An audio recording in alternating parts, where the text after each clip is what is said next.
Hold on.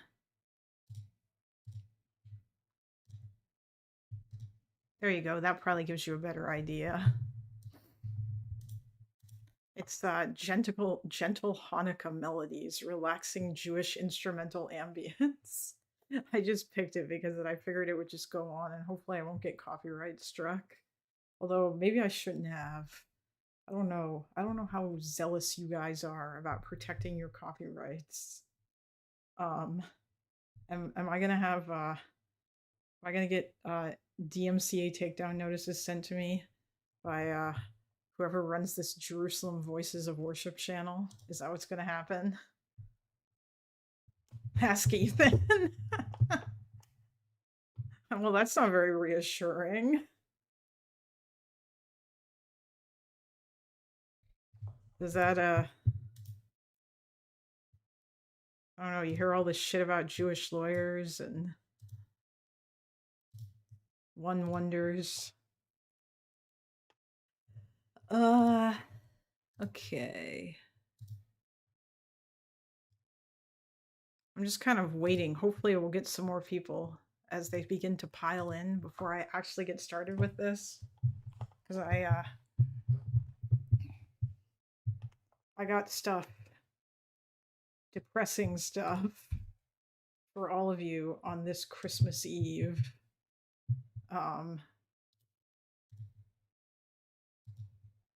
Which I think is kind of funny, really. But you know, well, the cat sleeps next to me. Or, well, over there on the bed. Anyway, how are you guys doing? I'm here but finishing my nap. Oh, happy Christmas, Funky. Although I mean you guys don't, or is Hanukkah still happening? No, it's 8 days and nights, right? It's not over yet, is it?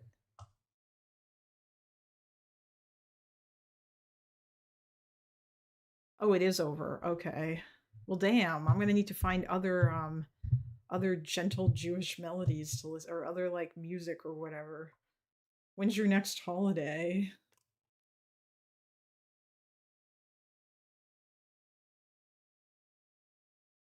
Hello, Bomber.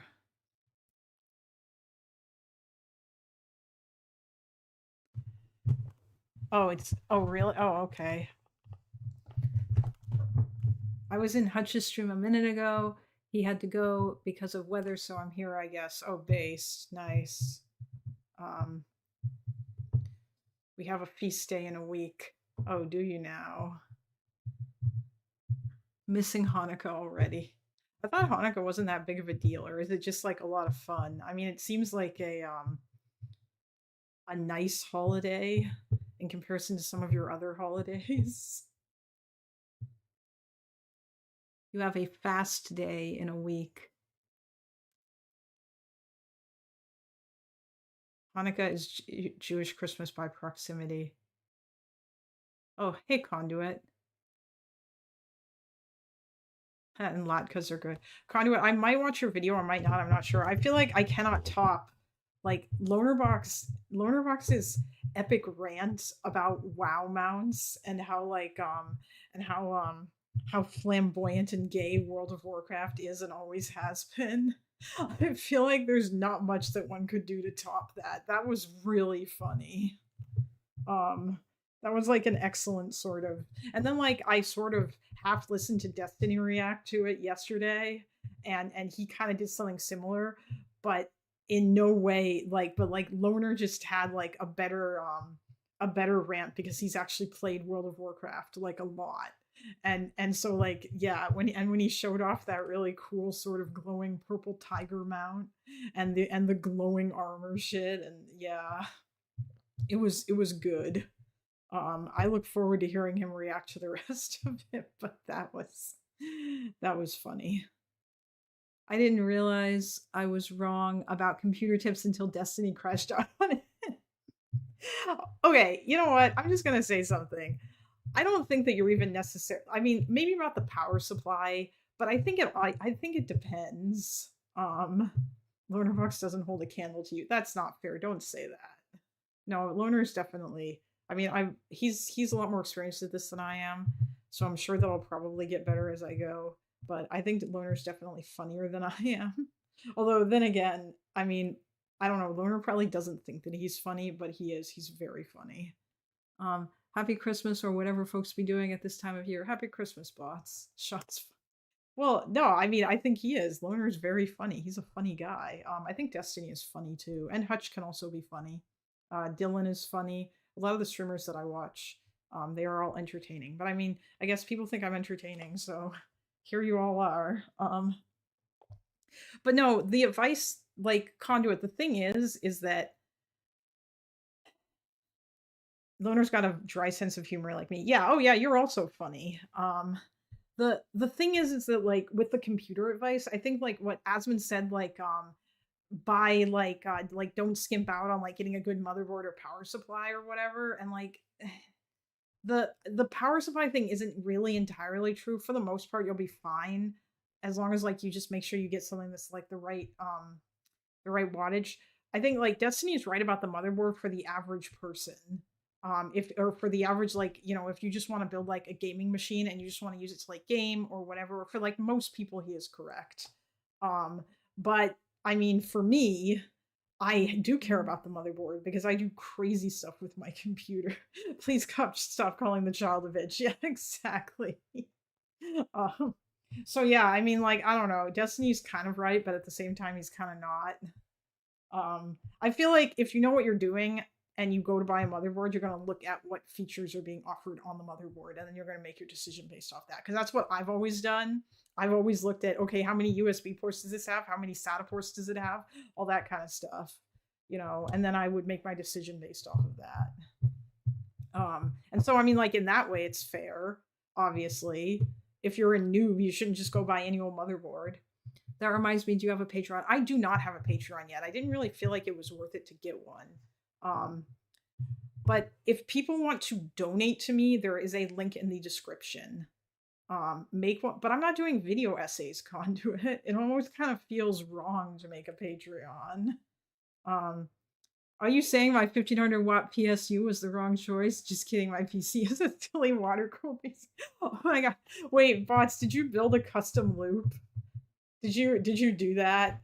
Were you one of those people that was like, I shall this is my custom loop and it shall be mine? Like, you just need as many openings for donos as possible. I see. Honestly, you're probably right about that. I feel like once YouTube gets monetized, it'll be easier for me to start making money because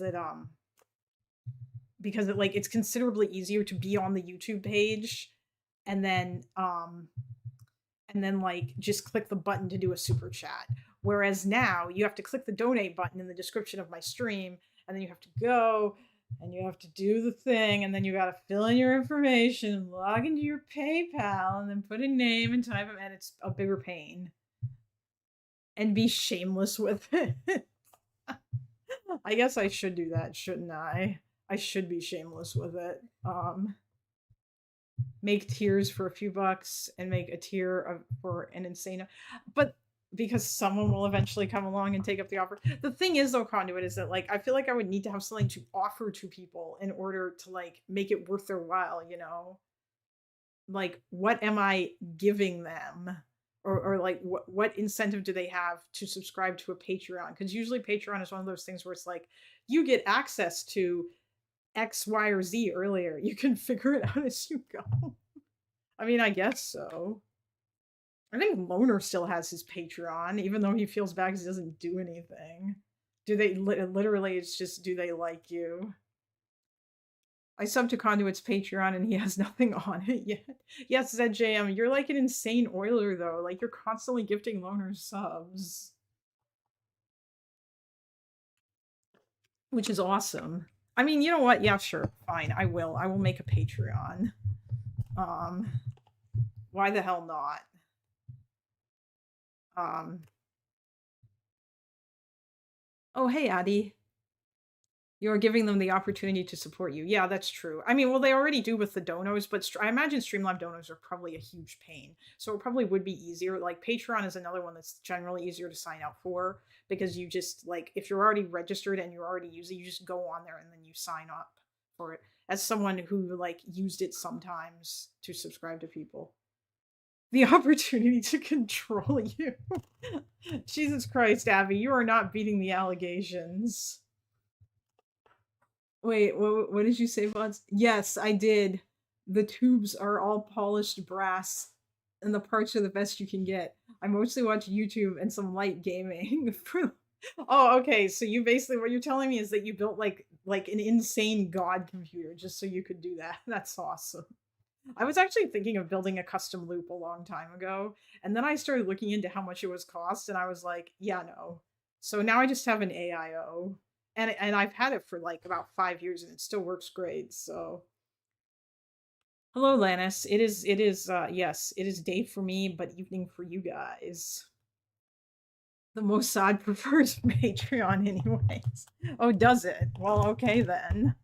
I mean, you know what? If the Jews want to give me money, then yeah, I will make a Patreon and I will put a link to it in the description. God damn. Um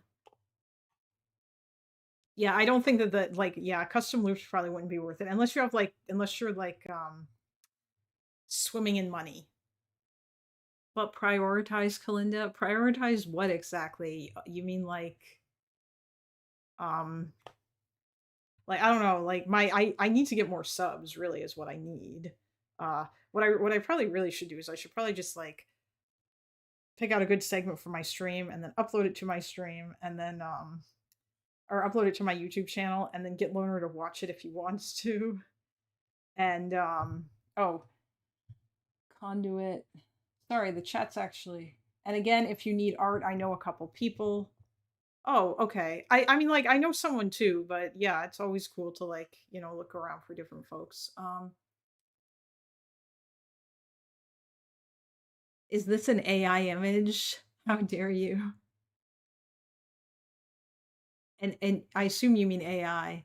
I had a player drop out of an RP game because the GM used too much AI. Oh yeah, people are getting real mad about AI short stack goblin, which I mean, I understand in a lot of ways. Like if you're an artist, AI is like really terrible for you.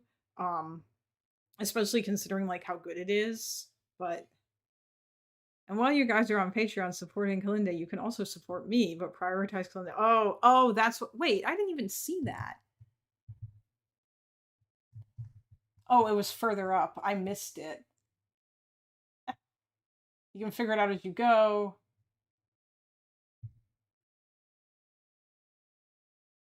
Oh, yeah, I didn't even. I didn't, yeah. I did not see it.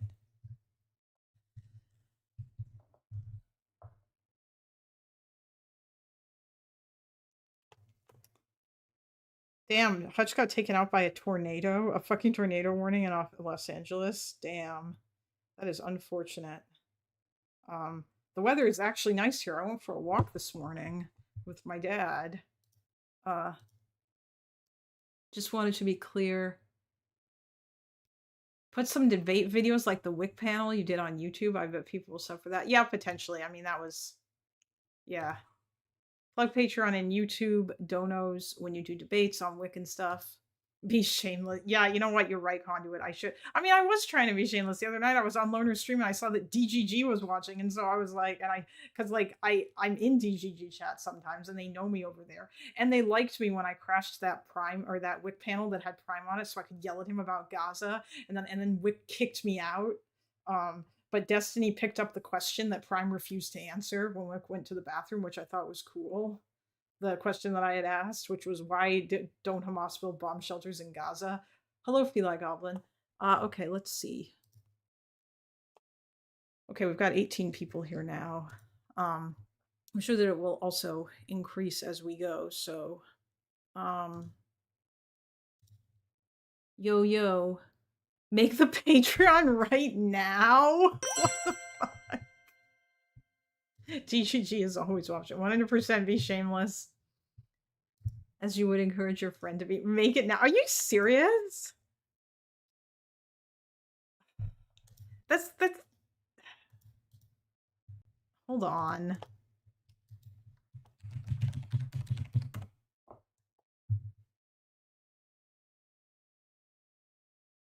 Patreon. Wow, what is this? Wait, no, this is not the right website. Patreon.com. There we go. I think this is the right website.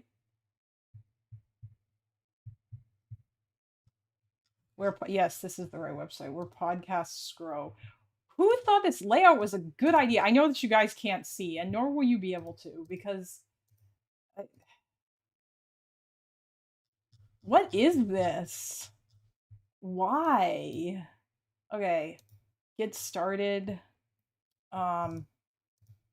I think I have an account already, but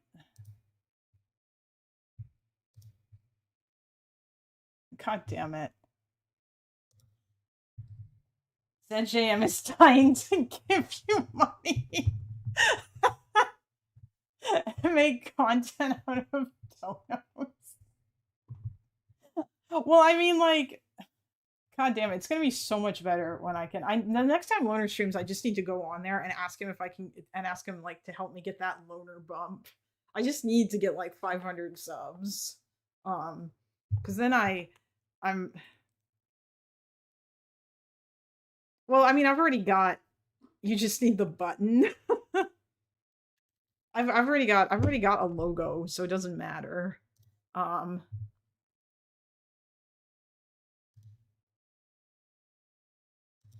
All right, fine. Jesus Christ, you people. And then we'll get to the. Besides, I can't do the Noah segment yet. Chase isn't here. Chase would be so mad if I did the Noah segment without him. I'm covering leftist slop without Chase James here. He always asks so much for it, and he wants me to talk about Vosh stuff. Seriously, I needed to be pushed to make a Patreon and make it more than a few bucks. Shameless work. God damn it, you people. I swear. You people.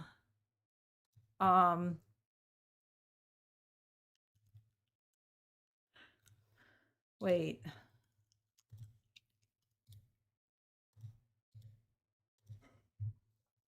Okay, I need to be back. There we go. Okay, 21 people now. 22 people.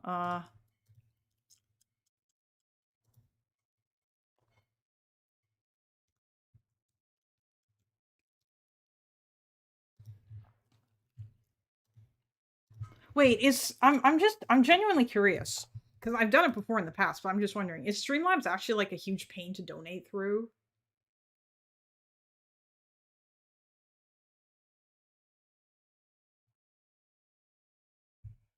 Because right now I've got like alerts and everything set up for it. So if people give money, then an alert should show up and it should make a noise.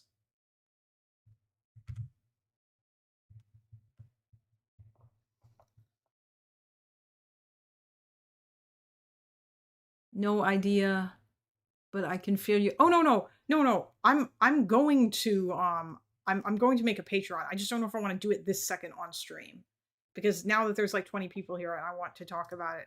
Although I'm genuinely I don't know where Chase is. He's gonna miss it. He's gonna miss the segment that he's been begging me to do for the last 3 streams.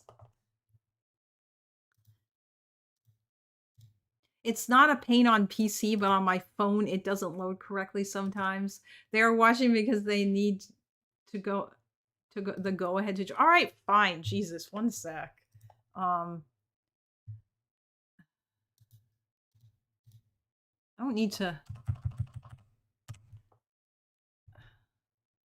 log in. I have an account already. I think it's. Oh God. Hold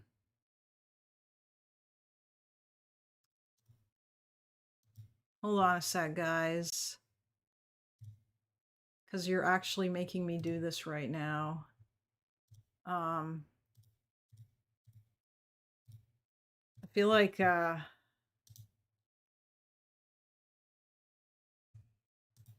we should put a video on or something while I do this.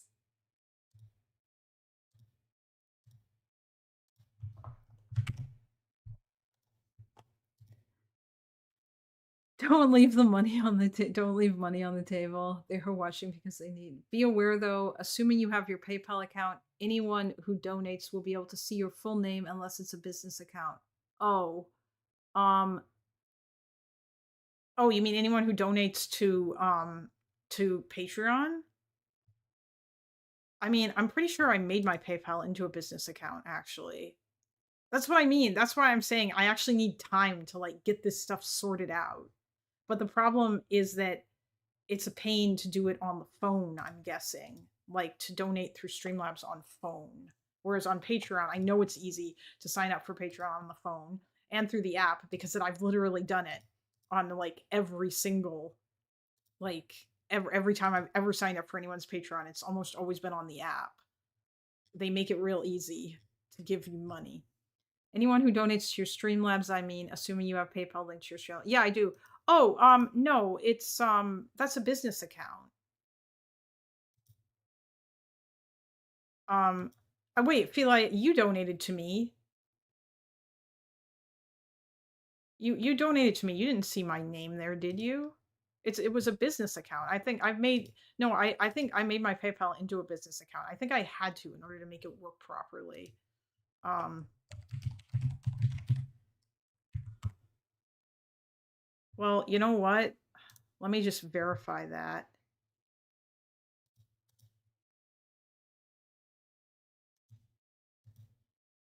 Because oof.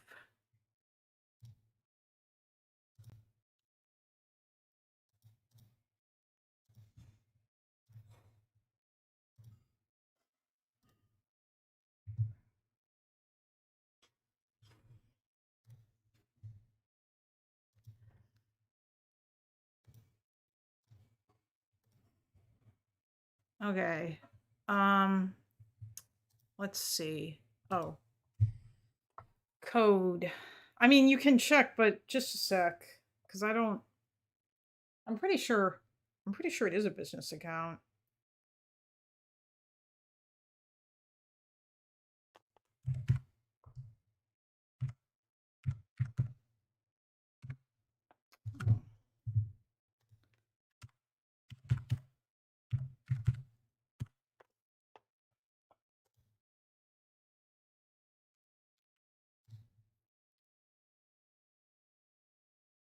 I promise we're gonna get started soon, you all. Oh yeah, business performance. Yeah, this is definitely a PayPal business account.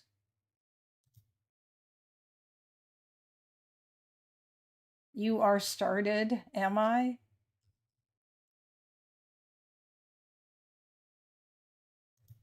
Business button. Yeah, this is a. You've been approved for advanced checkout. Yeah, this is definitely a. Is this just an elaborate plan to dox Kalinda? Has Conduit really been a BE alt all along? I I pray that I will never. Yeah, it should just say Kalinda. Yep. This is it's my PayPal is a business account.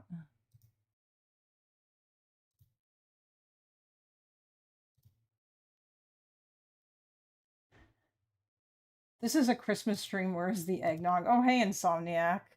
There's no eggnog here, buddy. Wait. Oh, I minimized that. I didn't mean to do that. Instead, there is the nightmare blunt rotation of overzealots, Noah Samsen, and Chris Kunzler. That's correct. Um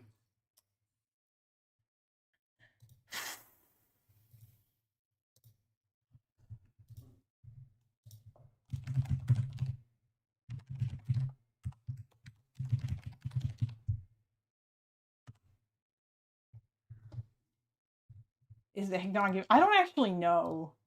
I have no idea if eggnog is any good. I have never had it. I'm not really all that much of a drinker, honestly. I mean, I like wine sometimes, but I feel like all alcohol has this weird sort of feeling when you drink it, and it's kind of unpleasant, I find, especially like beer. I actually don't have any booze. Things have been too chaotic and I didn't have time to pick it up. Oh, that's right, sure, Goblin. You were oh no, it wasn't you. You weren't the one who was drinking. That was Sabin, Loner's Hollow Knight coach. He was the one who was drinking all the time.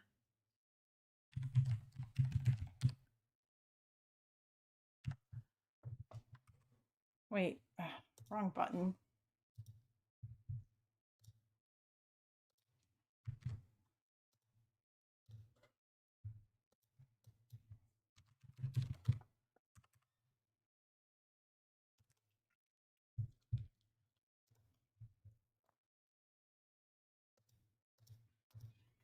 Okay.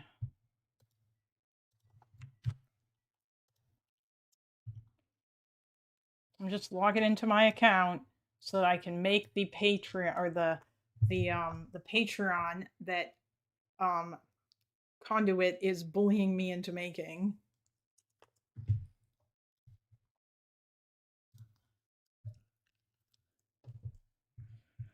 Become a creator. Get started.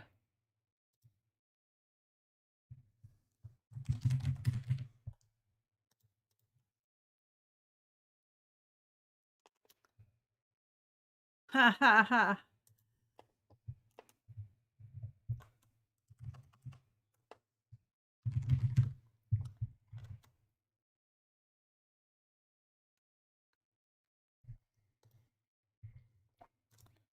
What do you create? Videos, podcasts, I guess.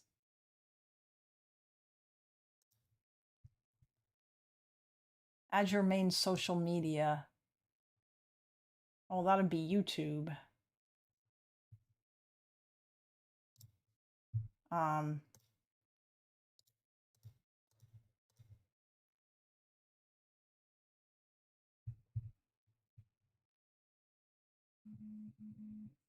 is that a new Twink boy band there on screen? I mean, they could be. They really do look like that, don't they? Hello, Scooter Gecko.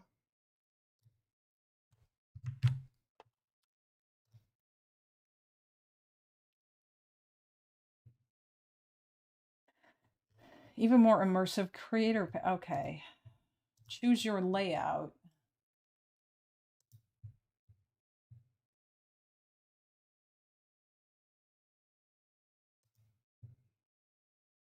Membership. Very Justin Timberlake. Oh yeah, I know. I don't know why why Noah felt the need to do that. I don't really understand. Choose what's on offer. I don't actually know. Joden Tomberlank. Well done, guys. Well done. I'm actually not sure. Tier name. Can I just like take donations through Patreon? Is it possible to do that without like having monthly tiers? I think it was a donor reward and he kept it. Oh, wow, Conduit. Are we gonna get a I watch no oh wait, Noah doesn't do live streams, so you can't really watch Noah for 1 week. Do the tiers, Jesus Christ.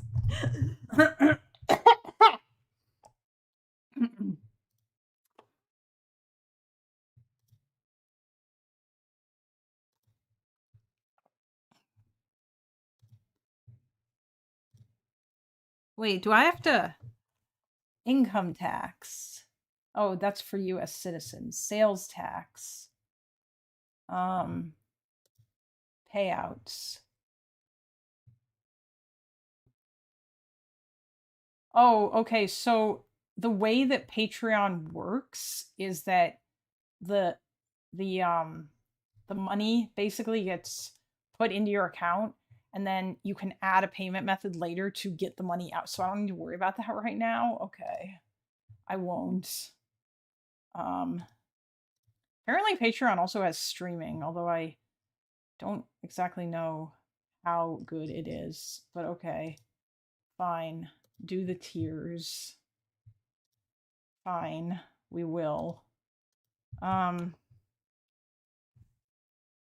Not overzealous Zealots, Kunzler, and Noah all together. Yes, Bill, I'm sorry. I'm not going to watch this entire video. Don't worry. There's no way that I could survive it. But it does segue into something else that I've been meaning to talk about for a while now. And that's the reason why like I'm going to talk about like a specific segment within this video.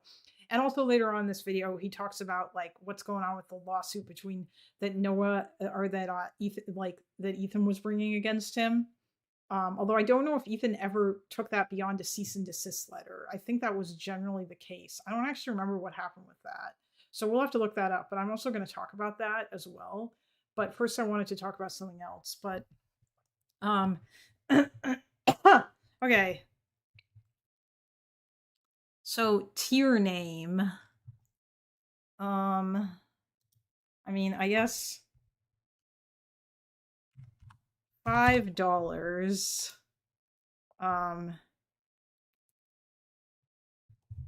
I really need to get that soundboard, the Bad Bunny soundboard.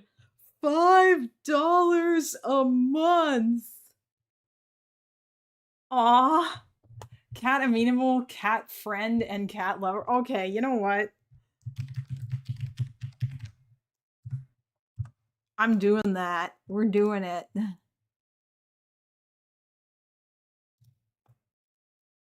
I think Chris isn't anti-Semitic, but the other two is if he's associating with them. I mean, it really depends, Bill. The problem is like left-wing anti-Semitism is a different sort of beast of anti-Semitism than generally speaking, because a lot of people who are anti-Semitic on the left, they don't realize that like they it's not the same kind of thing. Like I had explained it previously. They all are. Burden of proof is on them at this point. Addie, yeah, Addie says that they all are. Like it's the thing is that I think I've explained this before with left-wing anti-Semitism. Left-wing anti-Semites they don't view themselves as anti-Semites. They don't or rather anti-Zionists, I should say, but anti-Zionism and anti-Semitism is like a Venn diagram that overlaps quite a lot. And the issue is that the part about it that becomes anti-Semitic is the fact that they typically speaking, most principled people or most people who believe in like any kind of liberal values or even like leftist values necessarily believe in the right of like self-determination for people, but they feel like Jews aren't allowed to have this right because that's all Zionism is. Zionism is the result of Jewish self-determination. Yeah, exactly. Yeah, think of it like racism. You can be racist and think you're not. Yeah, basically, like they're not coming at it from like Fuentes and Nazis where they're just like, I don't like Jewish people. Instead, they're coming at it from I don't like Zionists and I don't like Israel and I don't think Israel should be allowed to exist. But the problem with that, of course, is that it means that they think that Jews aren't allowed to self-determine in a state, and they basically completely separate that from other things. And it's just, oh hey Chase, you're here. I'm so glad. I didn't want to start without you. Yes, we are. We're not watching this entire video though. I hope you don't have your hopes up for that because this video is like 2 hours and 35 minutes. And I am not enough of a masochist to subject myself to that.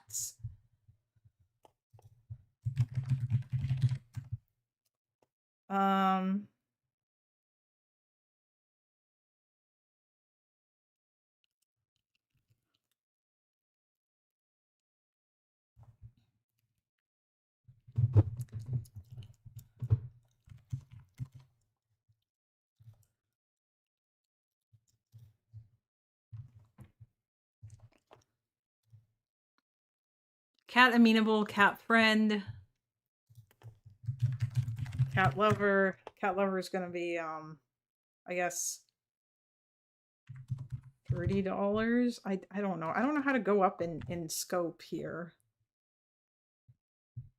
I mean, this is the kind of video where I probably want to play a video game if I was going to watch the whole thing. But I'm going to use it to segue into something else that I want to talk about. Because that there's a part of this video that I know is going to like trigger me really hard, and I'm finally going to use it as an opportunity to kind of like go off on like a rant about something that I've been meaning to talk about for a while, and I've kind of been gathering material. It's something that a lot of you guys probably already know about, but I still would like to kind of like, I guess, make a video about it because I imagine there's lots of people in Loner's audience who don't know about it. And if I can turn it into a nice segment, maybe he'll watch it and that would be cool. And yeah, and I can get more subs from it and so on.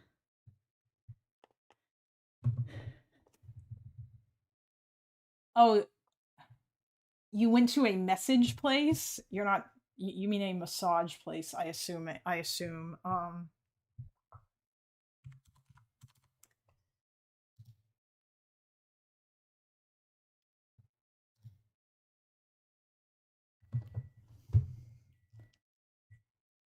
Okay.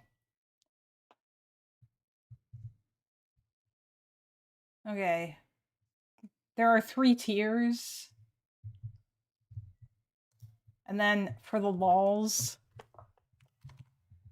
I'll create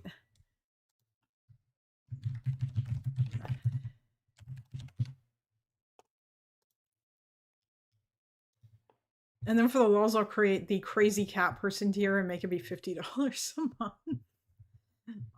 Okay.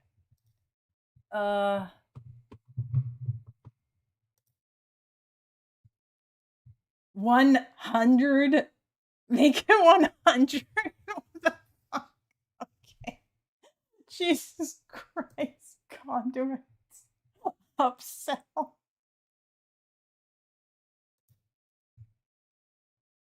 Um,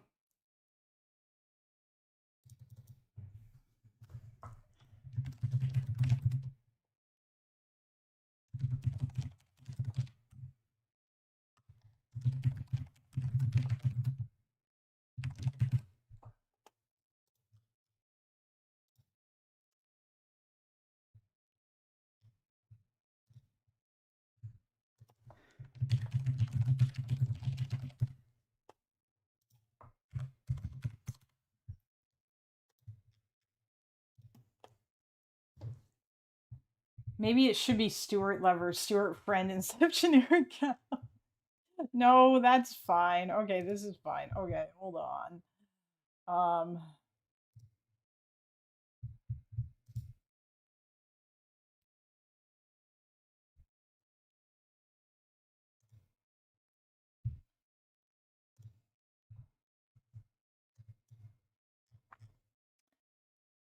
I do have like a logo that I can add here, so that's going to be at least something. Um,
okay.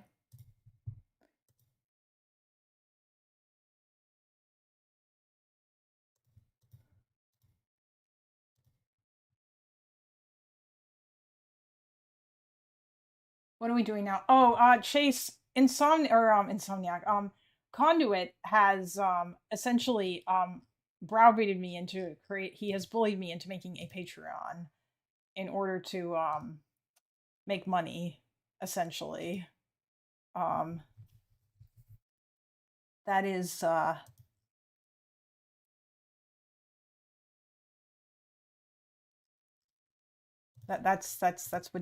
that's what he's doing here.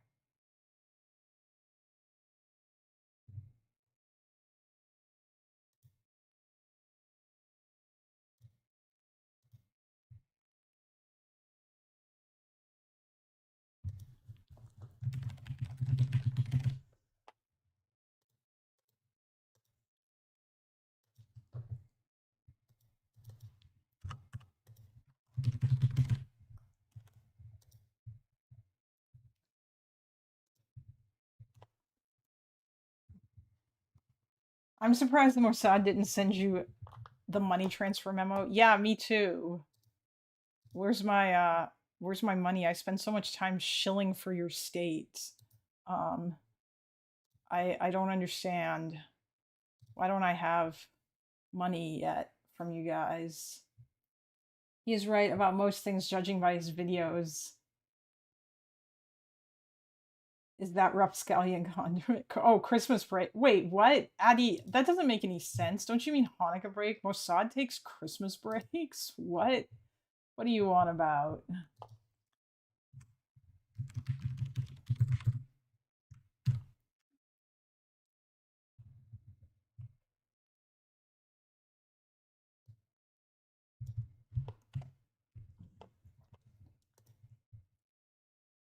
Okay.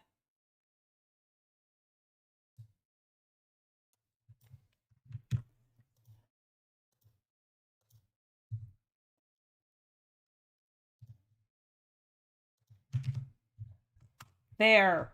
There you go. I'll even pin it, you know, for the lols.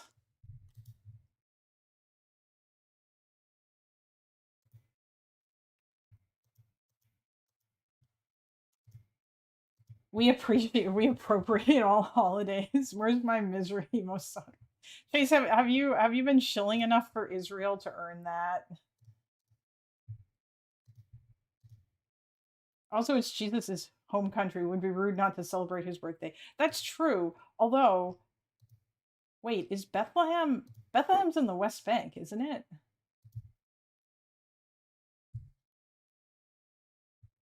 Also gets the goyim off our backs. You know what? That's fair. I understand.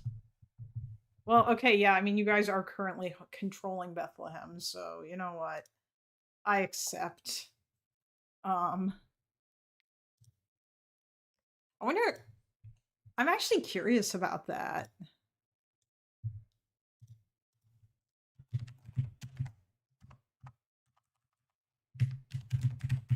How many Christians live there in comparison? Like, is it a um?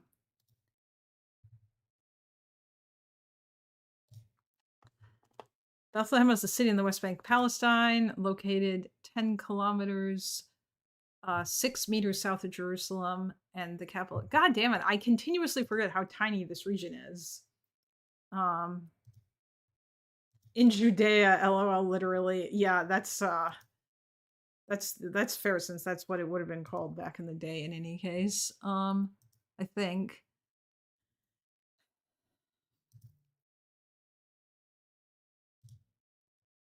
What are the demographics of this place? Um,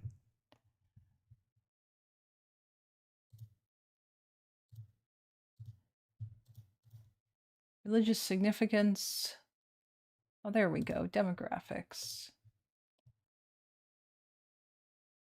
28,591 people since 2017. Wow, you guys need to update your census. Christians made up 60% of the population in the early 16th century. Christian and Muslim population became equal in the middle of that century. 1997.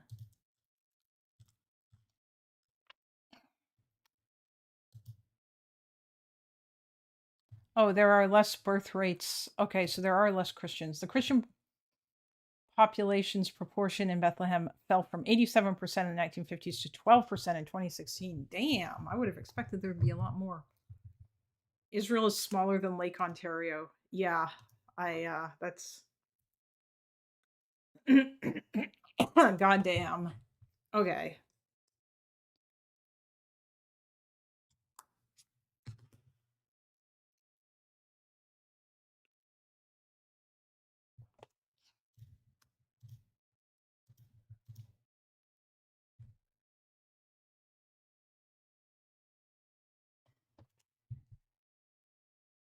Israel is smaller than my dictation.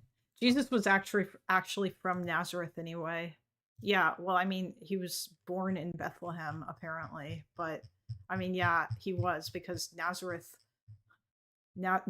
was his hood, as someone in DGG's chat described it a long time ago. Um,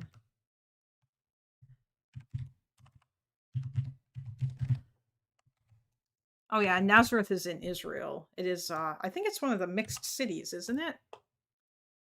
Yeah, yeah. It's 69%. 69% Muslim, 31% Christian. Oh, known as the Arab capital of Israel. Oh, hey, Vanaloven.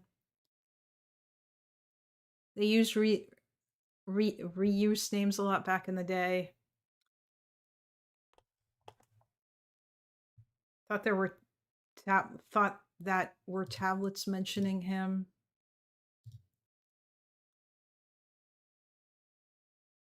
That's pounds, you know. Those was worth. Kalinda, if I do content creation in 2026, I give you permission to bully me into creating a Patreon later. Absolutely. I will most certainly do that.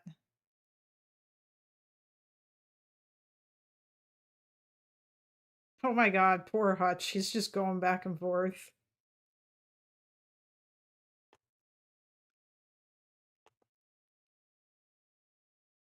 He just keeps going live.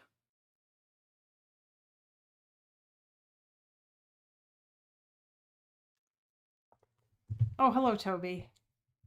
Jews are sad because they don't do Xmas is a take I didn't expect to see today. Oh my god. Listen, you guys have a holiday that's less like 8 days and nights. It's a pretty nice, you know. Jews in Tel Aviv do Christmas markets though. No sex. Wait, do they? Oh, that's kind of cool. Although it wouldn't surprise me. Um Today is actually a good day to do a theology stream. I mean, I'm not going to be doing a theology stream. I'm going to be doing a stream about something that is kind of depressing, if I'm honest with you. But we're going to do it anyway. Um,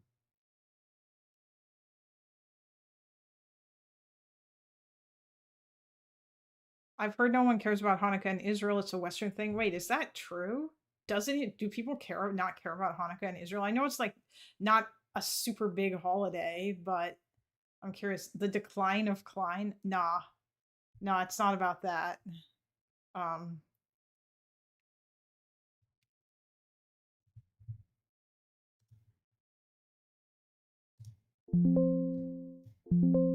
okay.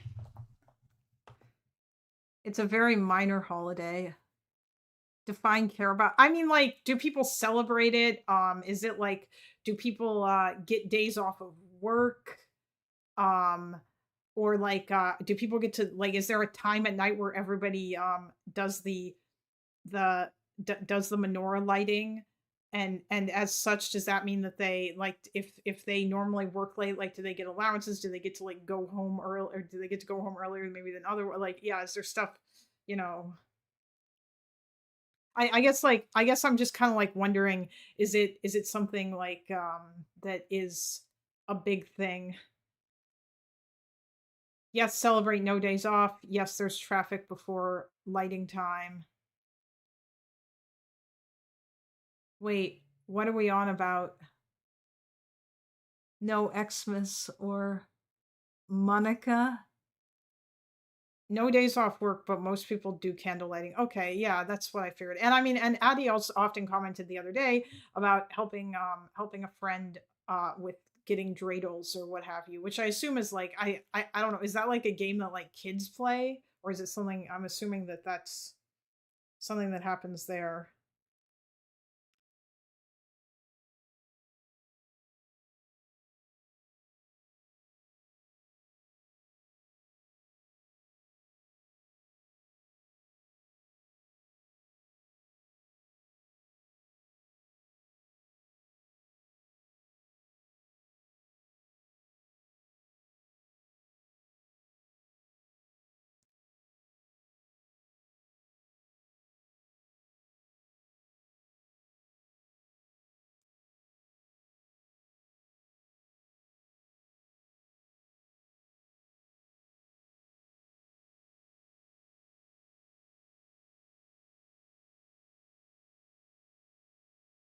Um, oh, they do it with their kids.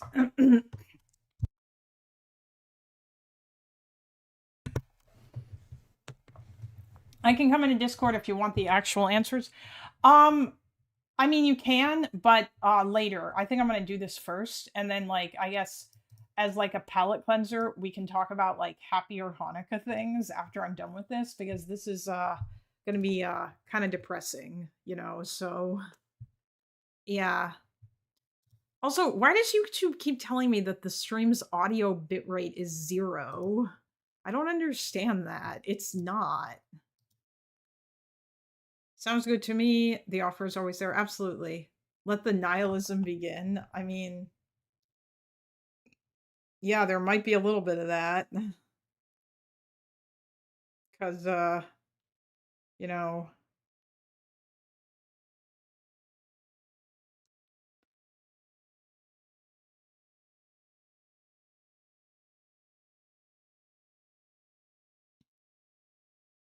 sorry, hold on. I'm just adding something here so that I can. In Pakistan, we get 25th of December off too because it is the date of our Savior's birth. Wait, Bill, do you live in Pakistan? Or are you just from there?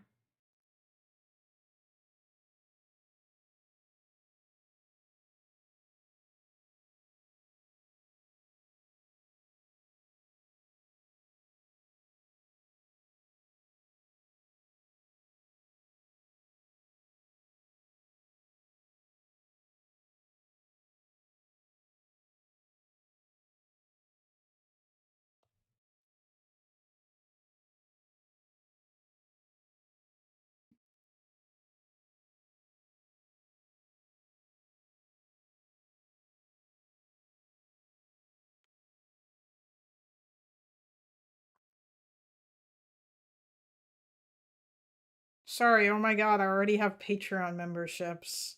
I kind of wish there was a way that I could put it up on the screen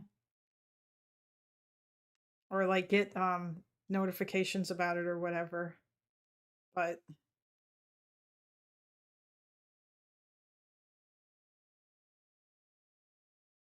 that does not appear to be the case.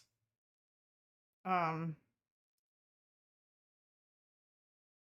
okay,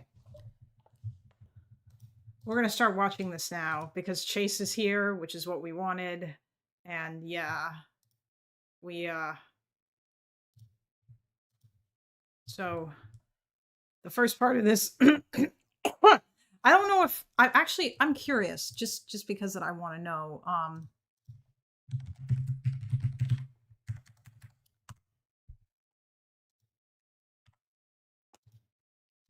Noah Samsen.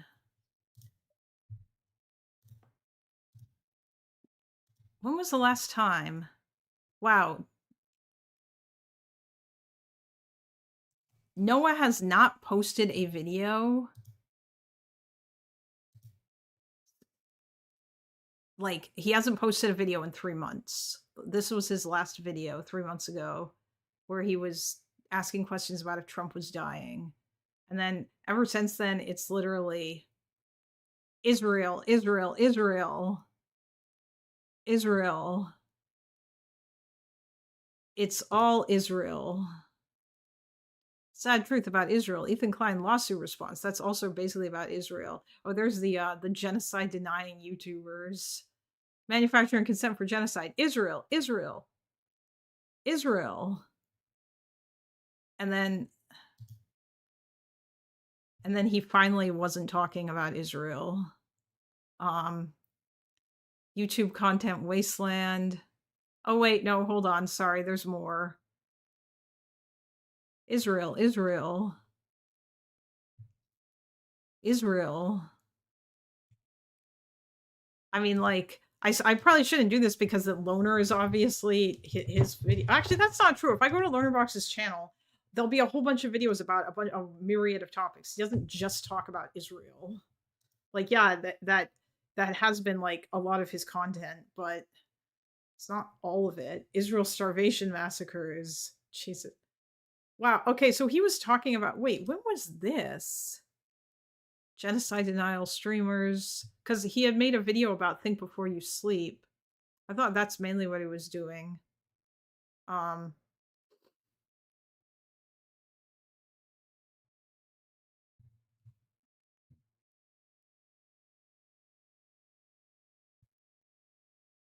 Anti-Palestine TikTok. Okay, yeah, it seems like he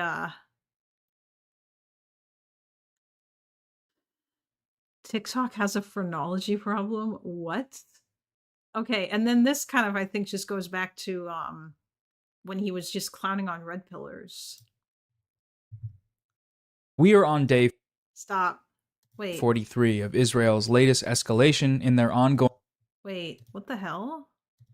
Palestinian people. So far, over 13,000 Palestinian civilians have been murdered by the Israeli military, including over 5,000 children. The actual death toll is likely much higher. New estimates from human rights organizations place the number of dead at around 20,000, including 6,400 children, with about 5,000 Palestinians remain trapped under rubble. Western governments, like the United States,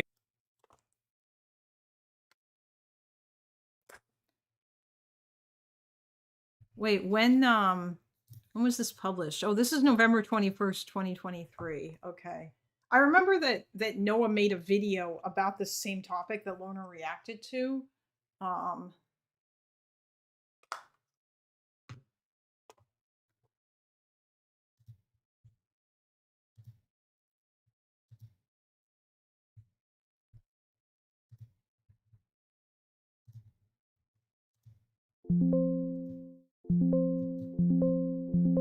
Okay.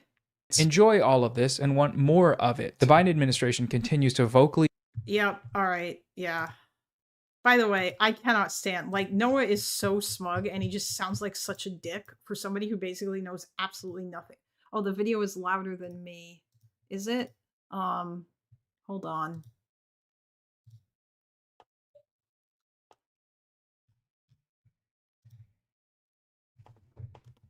Oh, that's probably because of the Discord convos.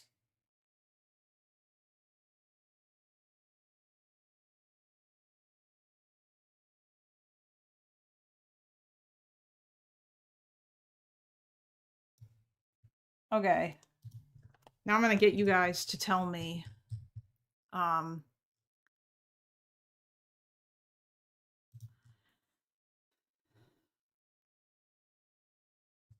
Well, hold on. We are on day 43 of Israel's latest escalation in their ongoing genocide against the Palestinian people. So far, over 13,000 Palestinian civilians have been murdered by the Israeli. Did someone call in today? No, Chase, they didn't. I don't know what you mean. Toby, were you here to see the creation of Kalinda's Patreon? Yes, it's been created. Thanks. Israeli military, including over 5,000. It's still louder than me? What? Is anyone else having this issue?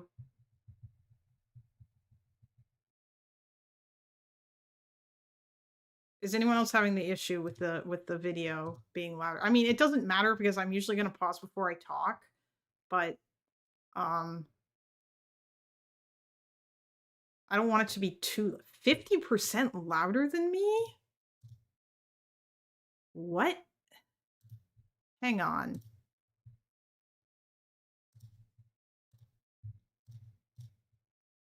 What about now? Children. The actual death toll is likely much higher. New estimates from human rights organizations place the number of dead at around 20,000, including 6,400 children, with about 5,000 Palestinians remain trapped under rubble. Western governments, like the United States, enjoy all of this and want more of it. The Biden administration continues to vocally and financially support Benjamin Netanyahu's Israel and ignore or censor any government officials brave and bold enough to say, stop doing a genocide.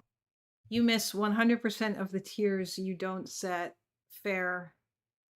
Sorry, the fact this is November 2023, he's already saying this BS shouldn't be a surprise, but it still. Oh yeah, no, I know. Like honestly, looking back, it's kind of insane that these people were essentially like they were saying all these things about what was happening in Gaza before like even the worst stuff happened. Like they were essentially crying wolf. Like it didn't even really get like super bad. Like the blockade didn't the full-on siege, like really I would argue that the absolute worst stuff happened under Trump with the 3-month siege and then like the disaster GHF shit, and it's just,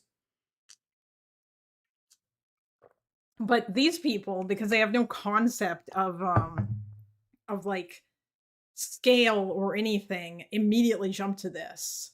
And so obviously like it must have been very difficult when like people started actually like starving in Gaza on a, like some level that was greater, for them to be able to then stand up and say, see, there's starvation in Gaza, when they'd been saying that basically since the start. And that's the other annoying thing too, is that it also made it easier for people in Israel, like, or for like far right people to basically say there is no starvation in Gaza at all, because that's what these people have been saying the entire time, which is really, really annoying. He's talking like he can fathom why Israel would like can't fathom why Israel would be there other than being bored and yeah, that's because that's what these people think, Adi. They don't understand. It's so stupid. I mean, I'm sure that you know that. Like, because, and also because that like Noah thinks October 7th was awesome and he supports it. So like, yeah, he's just a full on like everything.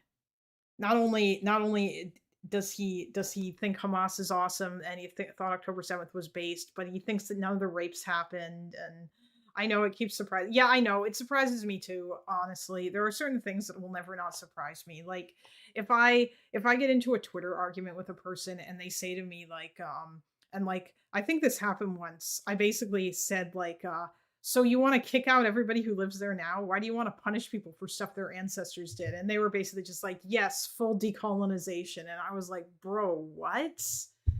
Like I don't generally expect people to bite that bullet, and sometimes you run into people they do. Yeah, I know. It's insane. Everyone is bad faith until they prove otherwise. It's just so gross. Yeah. Like what conservatives say about women, all they want is your money. At least prostitutes are honest about wanting your money.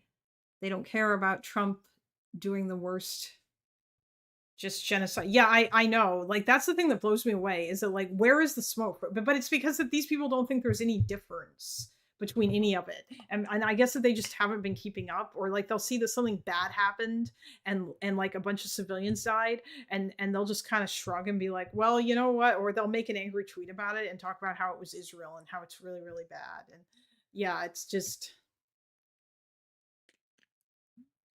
not beating the leftists forget all their values as soon as it's about Jews allegation. Yeah, exactly. Where's the smoke for the actions taken by the actual U.S. Army? Oh, don't you worry, Addie. The smoke for that exists. It's just that right now it's not really been a thing, because that or are you talking about the Venezuela stuff? There's people who are talking about that. I just don't see as much of that lately. I mean, it depends on like who you follow. Shouldn't they be burning the country? I mean, yeah, like I would expect that there would be more rage, but if the US invades Venezuela, then I imagine that that's probably going to take over a lot of these people's like content, but it depends who you're talking about too, right? Not talking about it the same way they did about Israel. I'm not even sure if they are really, not yet. Hassan will say Kamala would have done the exact same thing about everything Trump does. Yeah, all the sudden civilians are met. I recently Googled the number of bombs dropped by the US just in 2016, and I think it was 20,000. Oh, is this also like drone stuff? I'm assuming this is the drone warfare because like drones will usually drop like payloads and stuff, I think. Although the kind of drones the US uses are not the kind of drones that Ukraine and Russia are using against each other right now. Yeah. Oh yeah, yeah. No, there is definitely still a lot. It's just it doesn't get reported on and people don't care about it as much because it's not an active war situation. Whereas this is dominating the headlines and that's where people are getting it from. Okay, anyway, we're gonna watch part of this video now. 70,000 at minimum dead in Gaza. You should be very ashamed that you have supported and enabled that and have dehumanized people to a point where this is feasible or plausible, you know. And the fact that there's no shame is just horrifying. Wait, hold on. Did I here, let me just turn this down slightly. Yeah. Yeah. You guys mentioned briefly like in the last episode, which I was listening to because I'm your guys' #1 fan, but talking about the comparison between Israel and Nazi Germany and the way that some have Ethan Klein, I mean, for example, made a story about how it's anti-Semitic to Jesus, you guys are obsessed with Ethan, aren't you? Wait, of course you are. compare kids that were treating Bezalel Smotrich, like the just leader of one of the leaders of the Nazi regime in Israel, as like Taylor. Wait, what did he? Oh my god. Okay. I'm gonna try not to pause this every 30 seconds, even though I'm already triggered because, like, the Nazi regime. Can't you just say fascist, dude? What's wrong with that? It's right there. Just use fascist, okay? Although I don't even necessarily agree with that, but like, I guess actually, you know what? No, Israelis in chat. Like, is it wrong to call like Smotrich and Ben-Gvir fascists at the very least? I mean, it seems like they are fairly like. Didn't some guy get arrested for a "fuck Ben-Gvir" shirt at like a football game in Israel at some point or another? Like, and Ben-Gvir runs the police, and he seems to kind of be, and he's being like a huge asshole about it. Yeah, I don't know, like yeah, is Israel a fascist country? No, but like yeah, we could probably say the current government is like fascist in the same way that aspiring but not successfully yet. Yeah, there you go. I mean, missing some elements, but probably fair on net. Yeah, like I think that that's probably a more fair. Or if you want to like, and also the term Kahanism for like Ben-Gvir and Smotrich and Daniela Weiss and all those people, it's right there. There are other words you can use. They've done some work, but it's not over yet. Yeah. Like I figured the judicial reform was going to be a big thing with regards to that, you know. But yeah, it's not. It's kind of like Trump too, right? Although I think that maybe that's been a lot. Yes, Ben-Gvir is with fascist attitudes for sure. Smotrich is a religious crazy, but I have more respect for him for his good work he did for the Ministry of Transportation.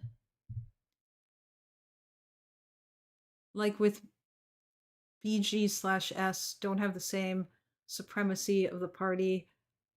I don't think they have the same great leader ideology. I mean, I don't know. Although on the other hand, because of from what I hear about Channel 14 and how it seems like they apparently worship Bibi, but I don't know. Maybe somebody who's like watched some Channel 14. Maybe we can talk about that after I get done with this segment.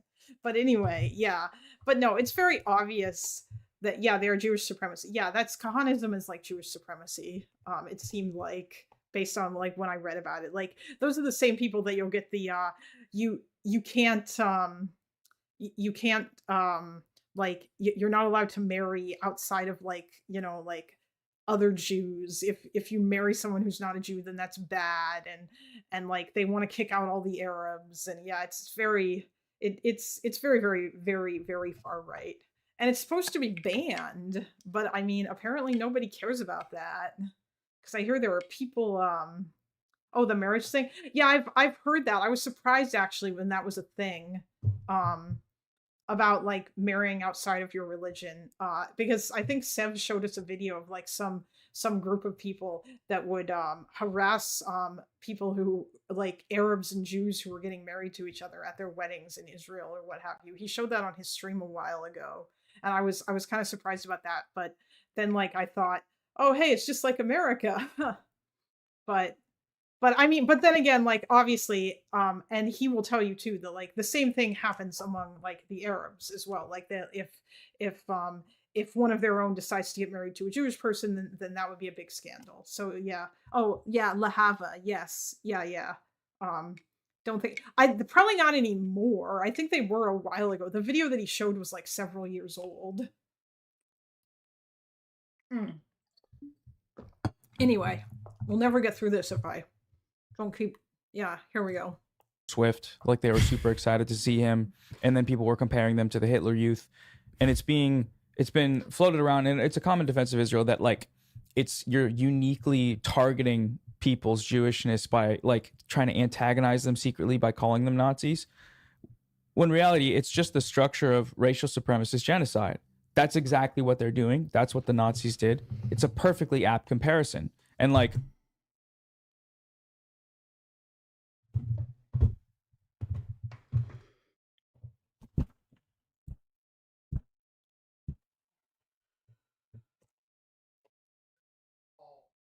I can't do it. I can't do it. I can't do it, you guys. I can't do it. And I think my dad just got mad at me because that I was banging against the wall a little bit for my bit. But he's so insufferably smug about this. 3x. Oh yeah, I forgot that I could turn. I'm not watching this entire video, but we all got baited. But he's just so like he doesn't know anything. Noah is basically the epitome of white boy confidence. Yeah, he doesn't know anything about any of this, and he's so confident and smug about it. You know, like yes.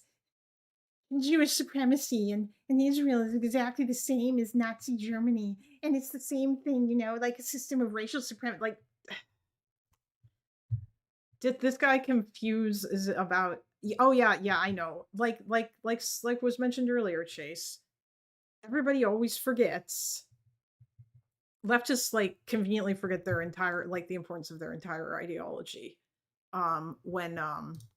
When Jews are involved. It's kind of ridiculous. It's insane. Even, I guess, entertaining the idea that, you know, maybe it hurts their feelings, so we should use a different metaphor. First of all, the metaphor is the most apt for a Western audience, of course. I mean, but except it's not, though. It's not the most apt. And you don't know anything. That's because why you of say that. A lot of reasons in order to sustain Israel and to... Because of a lot of reasons? You gonna name any of them? You know, it's the most like widely written about and understood immediately. If you say Nazis, that's like one of the pure evils of like government, of war, of genocide, of anything. So it resonates. But in order, yeah, see, that's it. It's like the entire strategy here is to like say these guys are Nazis and therefore they're evil, and that's why they want to make this comparison. And they are so dug into this position that if you try to convince someone how important it was to vote for Kamala instead of simply not voting if you cared about this issue, they're going to run back to like it's like with Prime. One day I will talk to Prime, but I feel like it'll just be like the Pisco conversation where Pisco just went round and round in circles with him because that Prime refused, because that Prime thinks that Israel is like Nazi Germany and it's doing a genocide in Gaza, and therefore he can't vote for a candidate that wants to send weapons to that country because he has no concept of nuance or understanding of any of this. And this is what he thinks, and this is how these people view it. And so it's like, how do you pull somebody out of that? It's very difficult. It's just crazy. In order to, if you're going to entertain the idea that it's hurting their feelings and that you shouldn't make that comparison, then you are basically saying historical oppression absolves them of the possibility of committing genocide. It absolves them of the moral... No, the fact that like what they're doing just doesn't look like a genocide. And you just don't understand that, or like you just don't know what words mean. Like, go look at Sudan, Noah. I don't even know if 100% for sure that's a genocide, but it sure as hell looks a lot more like one than what's happening in Gaza, which is a war. And it sucks. And it's bad. And it's even worse because it's being done on like a tiny ass strip of land where the enemy that they're fighting is hiding under civilian, basically hiding out under civilian infrastructure and co-locating in civilian areas, and then telling their civilians, hey, don't tell anyone you saw us here if people come to talk to you about that latest airstrike. Because if they do, then like they'll be hell to pay. You don't understand. Yeah, I know.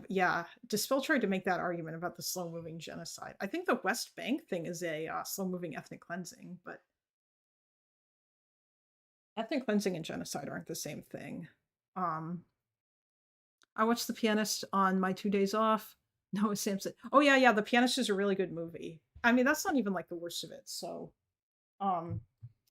just watch weight of participating in expansionism on ethnic grounds. And that's, I mean, I don't know, we have the phrase like Jewish supremacy written down here, and Jewish exceptionalism is also one that's been kind of spoken on. And I think it is kind of this situation where if you're going to allow it to, if you're exempt from being made to being compared with historical examples of oppression, then I mean you're just rationalizing current and future examples of oppression. So, and I mean, there's probably like better examples of oppression that you could think of, but even then, I'm not even really sure there's really any sort of comparison, because this is such because this is a relatively unique sort of thing, and I don't really think that there is much that you could necessarily compare it to. Certainly not the goddamn Nazis, though.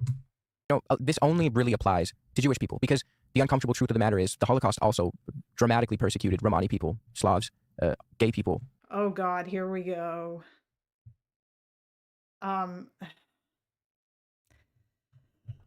So there's a lot of complex historiography related to this and about the question of whether or not the Holocaust is unique, which is something that is still debated about to this day by people. By the way, Chase, if you're still here, and I'm sure that you are, you sent a video to me a long time ago where Bad Empanada talks about how the Holocaust wasn't really that unique or whatever. He doesn't say it wasn't a big deal, but he does say, like, it's not unique. And he goes on a big tirade about how, like, making it seem like it's unique is just so that like is a thing that Israel does, because everything has to be about Israel for him. And like, I'm not gonna like play it here, because not only do I not want to give him the attention, but I also don't want to get copyright or DMCA'd by him, because that's what because he apparently that guy DMCA's like crazy. Oh, hello.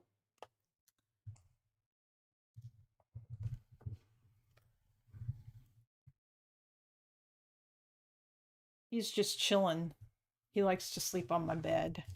But basically, in that video, Chase, essentially, Bad Empanada summarized the Holocaust thusly. He said, like, it was like a bunch of people got deported to concentration camps, and then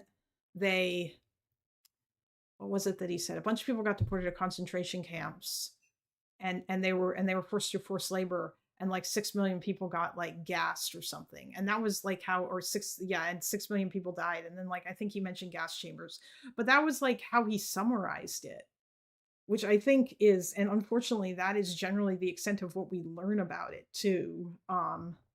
Like I think SDA said something similar in his in a message in my Discord, where he was basically just like like the extent of American Holocaust education is just like a bunch of people got put in concentration camps, 6 million Jews died. Now let's go to the museum and look at piles of eyeglasses and shoes.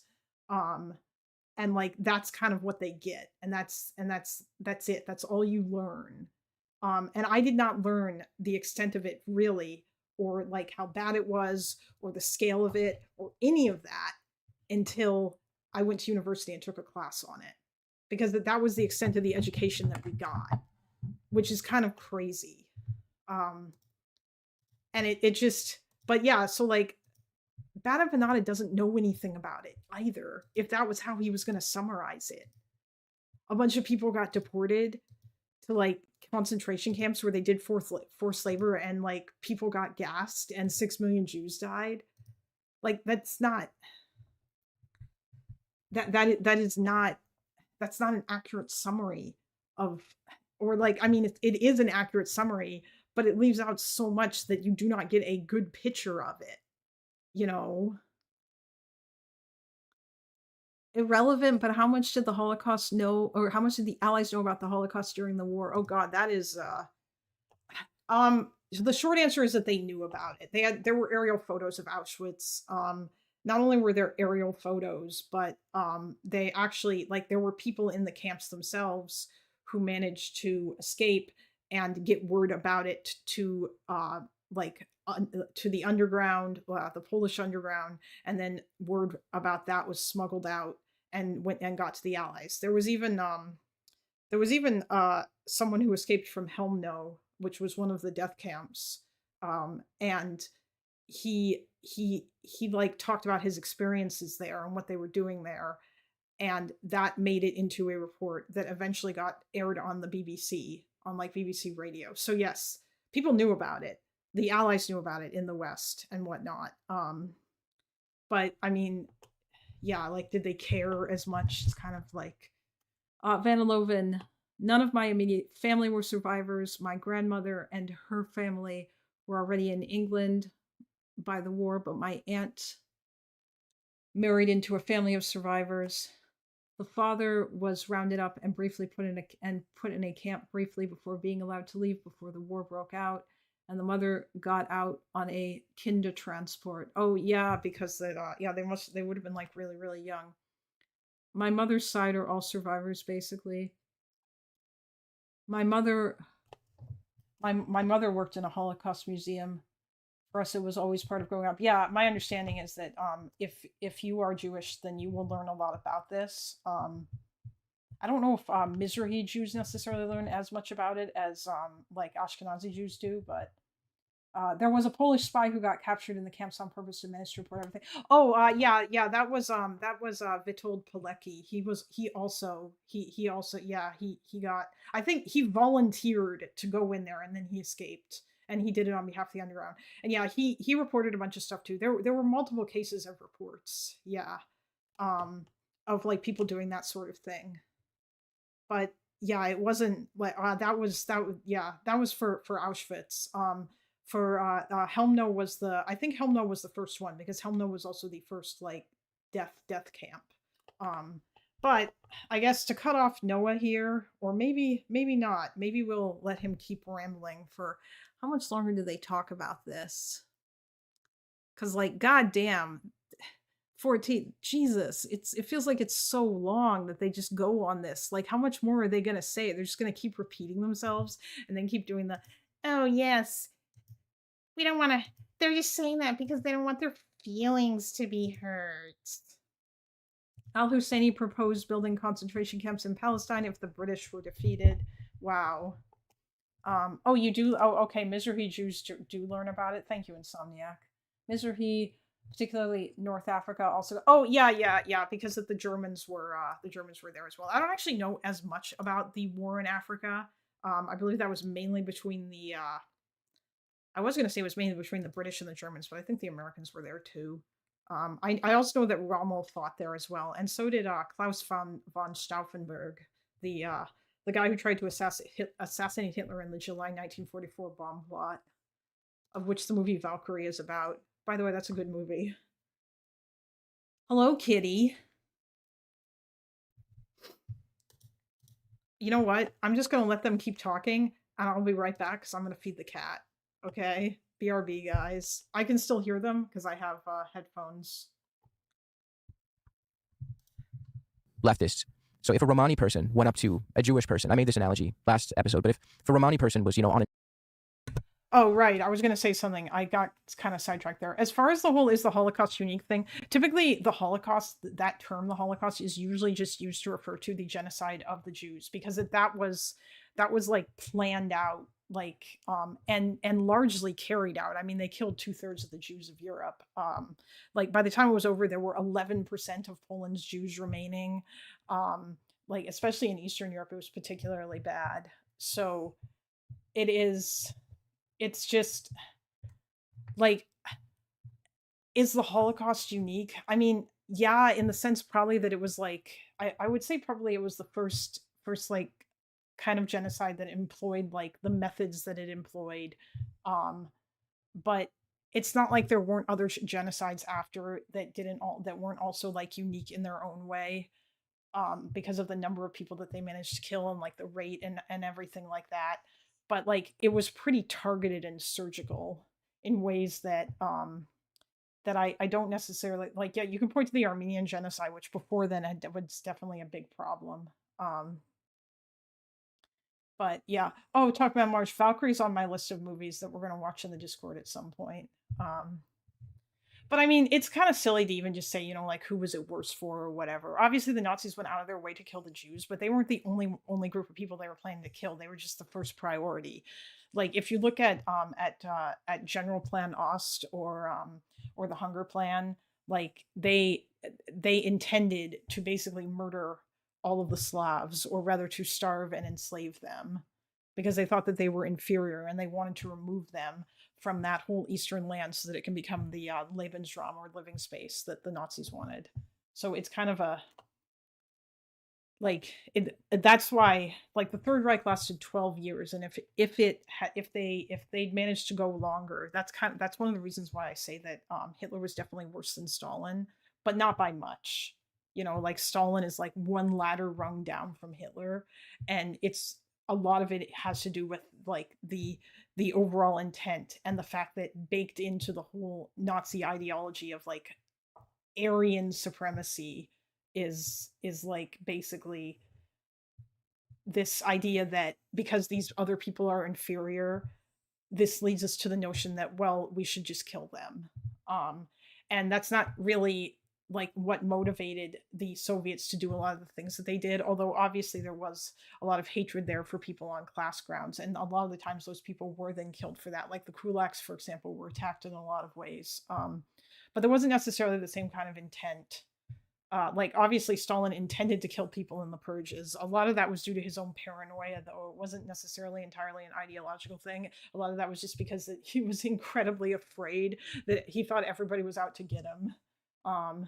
And like people would report each other and turn each other in and stuff, and there was like craziness. Oh yeah, Chase, yeah, absolutely, of course. Yeah, the Soviet Union was not like exempt from racism either, and there was lots of anti-Semitism in the Soviet Union. Like I don't know as much about that, but yeah, I would not say that like one of them is definitely worse than the other. Stalin was just a paranoid, insane person. Not to mention he wasn't. Yeah, I know Stalin was from Georgia. Oh yeah, no, Stalin was very anti-Semitic, Chase. Like he wanted to recognize Israel in 1948 because he thought they were going to be communist, and he did recognize them, but he turned against them pretty quickly. And I think even before that, he actually wrote an essay or something denouncing Zionism, because that nationalism in general kind of basically went against like the communist ideology, which was supposed to be international, right? Like you're not supposed to be like the division between people should not be on national lines, it should be on class lines. But still, it's kind of a like there is demonization of groups of people built into communism, like typically demonization of your class enemies, like the bourgeois and whatnot. But like that's not the general heart of that ideology is not like the proletariat are superior to the bourgeois, and like the bourgeois are like, it's not, I wouldn't say that it's the same kind of thing as with Nazism. Like Nazism has like that hatred sort of built into it, and it is like a core structure part of it, and that's why I think that it's worse, because that if you take that to what I think is its logical conclusion, then you're basically going to end up with a lot of people who are going to be dead. Oh yeah, the refuseniks. That was later though. Like that was after Stalin. And that was also like there was the whole thing with like anti-Zionism as it exists today. A lot of that is a Soviet invention. Thanks to that video that Adi showed me, you know. So Yeah. Okay. Anyway. Oh, I guess he's gonna go back to sleep, so maybe I don't have to, maybe I can just keep watching this. He planned to purge the Russian medical. Yeah, I know. And there was like that weird show trials and stuff that were done, and the refusing stuff included minorities that wanted to leave the USSR. Yeah, it wasn't just about Jews, I know, but that was, yeah, it was about like Jewish people who did want to leave to go to Israel, and the Soviets wouldn't let them. And I mean, I don't think a lot of that was even entirely because of their opposition to Zionism. It was also probably because that it was the same thing with like in East Germany, like people, it wasn't easy to be able to leave East Germany to go visit West Germany because there was this fear that you wouldn't come back, and so anybody who did get to leave, it was very tightly controlled. And obviously it's because that they didn't want people to leave because they didn't want to lose like skilled people who they needed, because if they let everybody leave, then everybody would just leave because nobody wanted to stay. And instead of like asking themselves why, they were like, we're just going to stop people from leaving. Yeah, they didn't want people to defect, basically. Same thing as in North Korea. Like, a lot of countries are like that. If you've ever noticed that there can be a lot of Beth Israel hospitals or whatever with Jewish names, it's because they had to form on their own. Oh, yeah, that's the reason why there are hospitals like that in a bunch of places, because that you guys made like Jewish hospitals around the world and stuff. There's one of those in New York, I think. My first message got modded. Well, that's annoying. All right, anyway, let's keep going. An anti-Semitic tirade saying a whole bunch of, racist shit, had a Twitter page called Hitler, 1488, whatever. You would have no problem saying, okay, this Romani person is a Nazi. Cognitive dissonance aside, this person is a Nazi. That person still can fall back on the true. Yeah, except the difference is that like you can't point to any Jews saying stuff like Hitler was great 1488 unless they're like trolling, and then like you could still say that person was a Nazi. It's not like if a Jew did that, then like yes, I could still call them a Nazi, but that's not what you guys are talking about. You guys are talking about Israel.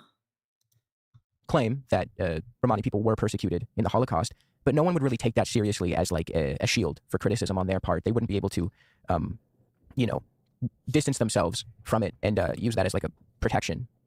Yeah, I think there's also something really interesting that you said, Noah, and I'm not sure it's like a good or a positive thing, but Westerners bear in mind, generally, the images exclusively of the Holocaust. They don't really think about the images that came out of, Algeria, the things that the French did there. Sure, it didn't reach the same scale as the Holocaust, but, the same with the Congo, where 10 million people died, or British famines that were orchestrated anywhere, Ireland, so many places where huge Germany in Namibia. Germany, that's not even the first genocide Germany committed in that century. They did one in Namibia. That they denied for so long. I think there's still some maintenance of denial around that. And particularly the biggest case is Americans. Many Americans sit there and... Well, there's arguments about the Namibia thing. I don't know enough about that. A lot of what I've learned of it was stuff that Lerner had talked about, because I haven't really gotten into that too much. Although it does seem like there's quite enough evidence to call it that. I mean, the intent is pretty obvious, but yeah.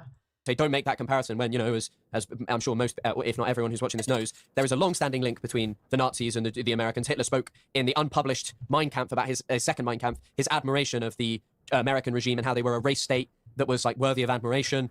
And I mean, yes, there's some stuff with that. And yes, in the United States, there's definitely, the Nazis were certainly inspired. They liked some of the eugenics policies and stuff that they saw in America. And I mean... But I mean, like, hell, like, you can just look at the difference in treatment, the way that the Nazis treated the countries that they conquered in Western Europe versus the ones in Eastern Europe. And it's very obviously why that difference exists. It's because that they thought one of those groups of people was inferior, and they didn't feel that way about the other group. I think just briefly, if you saw the clip of Nick Fuentes on Piers Morgan making that comparison in reverse, America, or like a theoretical white ethno-state with Israel, and saying what Israel's doing in that regard is awesome. We want that. But he's also anti-Semitic, but he also hates Israel, them bombing children. So that's a little confusing, but at the same time, it's the same structure, right? Same logic. Tucker Carlson used to make that exact same comparison. Yeah, I mean, Nick Fuentes' views about Israel are, I don't really know what they are. And because he's more of like a classical anti-Semite, I think historically he just used to... Really? You guys recognize that that Nick Fuentes espouses a different kind of anti-Semitism, then you think there's like other kinds of, like, I know you think religious anti-Semitism is a thing, but that's not really what people care about anymore. That's kind of funny that you would acknowledge that Fuentes' anti-Semitism is kind of like the standard Nazi anti-Semitism. Yeah, well, yeah, Bill, that's an interesting. I don't know why he says classical. That's kind of weird. I mean, he's talking about racial anti-Semitism. Classical anti-Semitism would be religious anti-Semitism, like the kind that basically existed in the Middle Ages and stuff, where they hated the Jews because they killed Jesus, or the belief was that they killed Jesus, even though it was the Romans who did it. But like, yeah, religious anti-Semitism. Oh yeah, I know it's still relevant in the Muslim world, and it's actually, I would argue that it's still relevant among like some like right-wing Christians in the United States too. But Nick is classical anti-Semitism. These guys are the new way. To say, well, I know he said this. He said, "I don't have a dog in that fight about Israel and Palestine" on the Just Pearly Things podcast. Yeah, that was before the Gaza war started, and Nick realized that he could like win a whole bunch of new followers if he started talking about this. A brilliant influencer of bygone times now, unfortunately. But on the podcast, you can check this. He 100% says, "I don't have a dog in that fight," and largely his opinion has just changed because he's clearly seen the way the wind is going and gone like, "Yeah, I didn't like Jewish people anyway, so now there's a whole amount of people that I can kind of like poison the minds of and make them think that America is amazing and that Israel has ruined it." And like that's where the troubling anti-Semitism lies. The way that the American government behaves in terms of Israel, and the fact that there are so many people who still believe in the idea of America and can just be tricked into kind of believing Israel did this. Mm-hmm. Chris always says this pertaining to Nazi. Wait, what? Is he doing the anti-Semitism is Israel's fault shit? Or is he blaming America for... Okay. And he boils it down to its fundamentals. And he says that at its core, it's a hyper-racist, identitarian movement. Okay, I'm going to go and feed the cat. And I'm just going to let this play. I'll be right back. Movement that, prioritizes like the perceived purity of the in-group and the perceived inferiority of the out-group. And if you just boil it down, strip it down to those fundamentals, it's not at all inappropriate to apply that same logic. Hey, we didn't hate the Jews in the 1500s. We loved them and wanted to save them. That's why we forced baptized them with nice Christian names. True.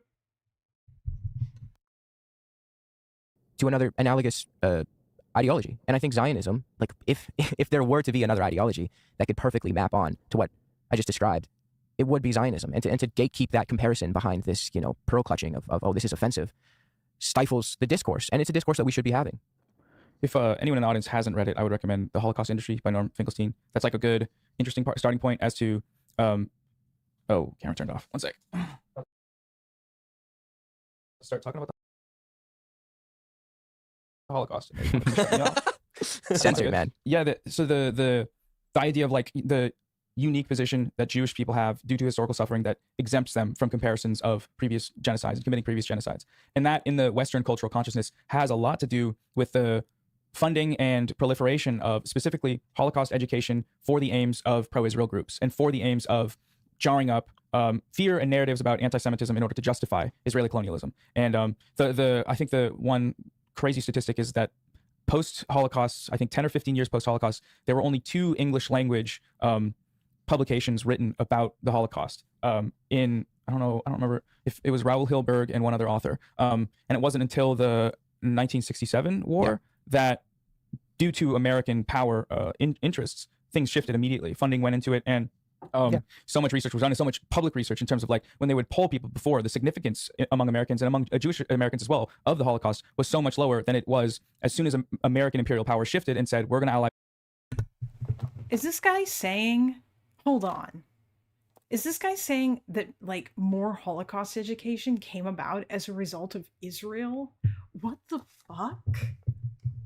By the way, he is right. I think they typically are, I would say that we could refer to Raoul Hilberg as the father of like Holocaust studies, because he wrote The Destruction of the European Jews, which was one of the first books that was published about this, and I believe he wrote that in the 50s.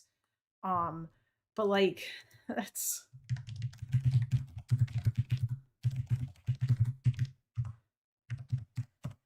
I mean, or maybe, Noah, it's because that it takes a long time to do research into all this shit. And it also would have been more difficult. The other problem too is that it was difficult to like gain access to all of the materials related to this, because that the archives of Poland, at like a lot of it would have been like in the archives of the Soviet countries, which weren't necessarily easy to gain access to. Oh, okay, it was 1961 was when he wrote it. And then he revised it in 85. But yeah, like until the book appeared, little information about the genocide of the Jews by Nazi Germany had reached the wider public in both the West and the East. And even in pertinent scholarly studies, it was scarcely mentioned or only mentioned in passing as one more atrocity and a particularly cruel war. I would actually be curious if anybody in chat knows, maybe like after I'm finished with this segment, if anyone wants to come in, if you know anything about the history of how the Holocaust was taught in Israel and the extent to which you guys remembered it. Because that obviously, I'm sure that Israel at least spearheaded some of this research, because you guys have your own museum, and there are like a few Israeli Jews who have written about this topic. Like Yad Vashem is your Holocaust museum, but yeah, like it, and obviously there's been a bunch of research that has been done there. But I mean, like, I think like, he was like the first one to do this. I'm not sure who this other person. Wait, oh, the cat. Hold on.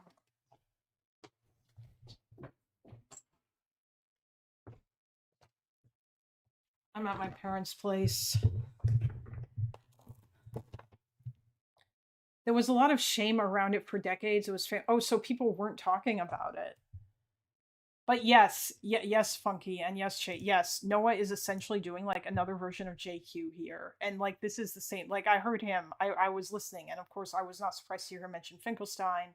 A lot to do, because in Israel, obviously, a lot of the refugees who came there, they were Holocaust survivors. It's a mandatory subject in high school now, yes, but was it like initially? I would imagine it probably took a while, and it took a while for people to start talking about it and to start doing research on it too. Like it's sort of like a natural kind of aspect. But now it's one of the most studied, like Nazi Germany and World War II are one of the most studied like historical subjects. And no, it's not because of Israel.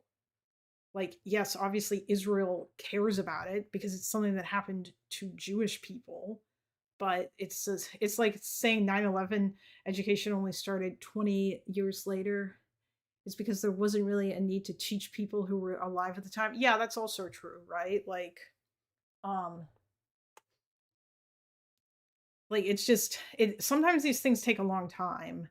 And it also like there's also stuff related to, like actually gaining access to all the necessary documents and the various things that you would need. I think when the Soviet archives opened after the fall of the Soviet Union, and historians could actually like start to go in there, not only just to be able to learn about the Soviet Union, but also open them up to be able to learn a whole bunch more stuff about things that happened in World War II, or like the Polish archives, because Poland was obviously under the control of the USSR, the Ukrainian archives, Ukraine was under the control of the USSR, and Yad Vashem is oriented so that you go through the museum, so as you go through the museum, you descend. But then Mount Herzl, where military dead are buried, is behind it. Oh, interesting. I mean, Yad Vashem isn't just a museum either, though. It's also like they do research as well. Because that I saw that they were trying to find and document the names of all the victims of the Holocaust, and that was a project that they are currently working on and have been working on, and they've managed to like find a lot of the names of people who were killed and like information about them, or at least like what they looked like and these kinds of things. He didn't say it was because of Israel. He said it was because of American interests. They always have to do their big devil, little devil. Oh yeah, no, I know he said that too, but it's also very funny that he said that in 1967. Like, this is straight out of that Soviet playbook. This is when Soviet anti-Zionism really started to become a thing. Even though America did not give Israel any aid or like any military help in the 1967-68 war. In fact, if I recall correctly, behind the scenes they were actively trying to like mediate to stop Israel from going in or from striking Egypt. And that didn't, then they weren't able to. Yeah, America talked to Israel a lot, but it just, they didn't, it's not like America and Israel became BFFs. That didn't happen until the 70s, until the Yom Kippur War. I get to read up on that for the Kalinsky video. Ryan Grimm, Israel is stopped by America in every war. Oh, well, yeah, I mean, that's like America. I think that it's been argued that, yeah, like America has largely been a positive influence on Israel and on like, like reining them in. Not like to the extent that leftists like to say with the one phone call shit or whatever, but yeah, like, I mean, it was Carter that helped get Israel on board with making peace with Egypt. Although obviously Egypt needed to be on board with that too, but and then like Bill Clinton, who worked with like the two of them. Anyway, with Israel, and these are the things that we are going to prioritize. And then tied up with most of these organizations are, I mean, the IHRA definition of anti-Semitism, which directly supports Israel. That's a Holocaust, initiative. Initiative. Yeah. I mean, no, the IHRA definition of anti-Semitism is about like, it's because yes, it's pretty fucking hateful to say everyone has a right to self-determination except you guys, which is essentially what you're saying when you say that Israel isn't allowed to exist. You're basically saying that everyone gets to self-determine except Jews, and you clearly don't actually care about ethno-states because you're fine when Arabs do it. Like you would be fine with Palestinians wanting their state to be majority Palestinian. You won't complain about that. You don't complain about the fact that Syria defines itself as an Arab republic. You don't complain about the fact that the majority of countries in the Middle East, like, they treat their minorities like absolute garbage, but you guys don't care about any of that. You only care about it here because it's Israel that's doing it. And it's just, yeah, people kind of ask these questions. And maybe like in your minds, I imagine probably like you probably justify that as like, I feel like the anti-Semitism is almost like downstream from the, like, I don't know if these guys would care all that much about Israel if the Soviet Union had actually managed to become BFFs with Israel at the beginning. If Ben Gurion had been like, yes, comrades, we shall become a full-on Soviet socialist state, and we would like to be friends with you, Russia, and all this other crap. Like, if that had happened, I get the feeling that a lot of these guys would be singing a way different tune if Israel had allied itself with the Soviets rather than the Soviets allying themselves with the Arab states. Then I suspect that it might be quite a bit different, because at the end of the day, everything for these people comes back to one very, very big and important and glaring thing that they always like to say when it comes to foreign policy: America bad. But that's not what happens. So, but that would never happen because the whole point was self-determination. Oh yeah, I know, Addie, and I imagine that, I don't know if Ben Gurion had anything to write about, like why it was that they chose the Americans over the Soviets or whatever, because I think Ben Gurion had nice things to say about Lenin, if I recall correctly. But I would be curious to know if he wrote anything about like what drove him to that. But it probably did have something to do with that. He said he won't be anyone's puppet state. Yeah, and that would make sense, because like you can even see from very clear historical examples that if you put yourself in the Soviet sphere, you're going to be a puppet state. Now the Arab countries didn't necessarily view themselves that way, but that's because Nasser did the whole non-aligned movement thing, where he still, like, yeah, he was an ally of the Soviets, but the Soviets didn't really control him. I think he actually he played them on a couple of occasions as well too. But yeah, the Soviets did side with the Arab states. But like they might not have. They might have sided with Israel if they had chosen to, but if things had been different. But things weren't like that, because that was not the kind of country that Ben Gurion wanted to build. And there's a bunch of reasons why. Yeah, Nasser was part of the I believe it was referred to as the non-aligned movement. It was basically like the group of countries that were like, hey, we're not on either side, or we don't want we don't want to be like a proxy of one side or the other in the Cold War. But that didn't mean that they weren't at times. But yeah, so I don't know, we kind of see it all coming out here, really. And it just comes down to yeah, like, I don't think that these people think to themselves, oh my God, I hate Jewish people, but they certainly, like, there is so much in here that kind of leads into that, like the unconscious biases that are very obviously clear, you know. Like, I bet, for example, that they probably think to themselves, oh yeah, no wonder that guy supports Israel, he's Jewish, or these kinds of things. Egypt did a better job guaranteeing its independence compared to Syria. Yeah, that's I think Jordan was like more aligned with Britain for a while. I don't know if at what point if they joined the Soviets, or if they ever really did, if they were just, you know, they just don't mind, if that's the obvious conclusion of their, oh yeah, no, they don't care, because to them the entire world is black and white. And it's also probably much easier for them to like basically justify any of this badness, because Israel is America's best friend, and all of these people, like, when it comes to talking about foreign policy for all of these guys, America is like the world's like greatest evil. It's kind of crazy. Oh, hello, Spider. Yes, Noah is indeed a yapper. He is a huge yapper. All right. So, as these guys, I feel like these guys have kind of gotten off the top a little bit, although this is an insane. And none of this has anything really to do with the aspect of like the needs of you know, funding historical research. God damn it. Rip. Sorry. Barry Weiss has purchased StreamYard. She's expanding. Yeah, no more StreamYard for Noah. No more anti-Zionist content. You're being censored. Barry Weiss is in my camera's battery, pulling wires. No more anti-Semitic content, you mean? Because that's basically, I mean, for these guys, it pretty much is just the same.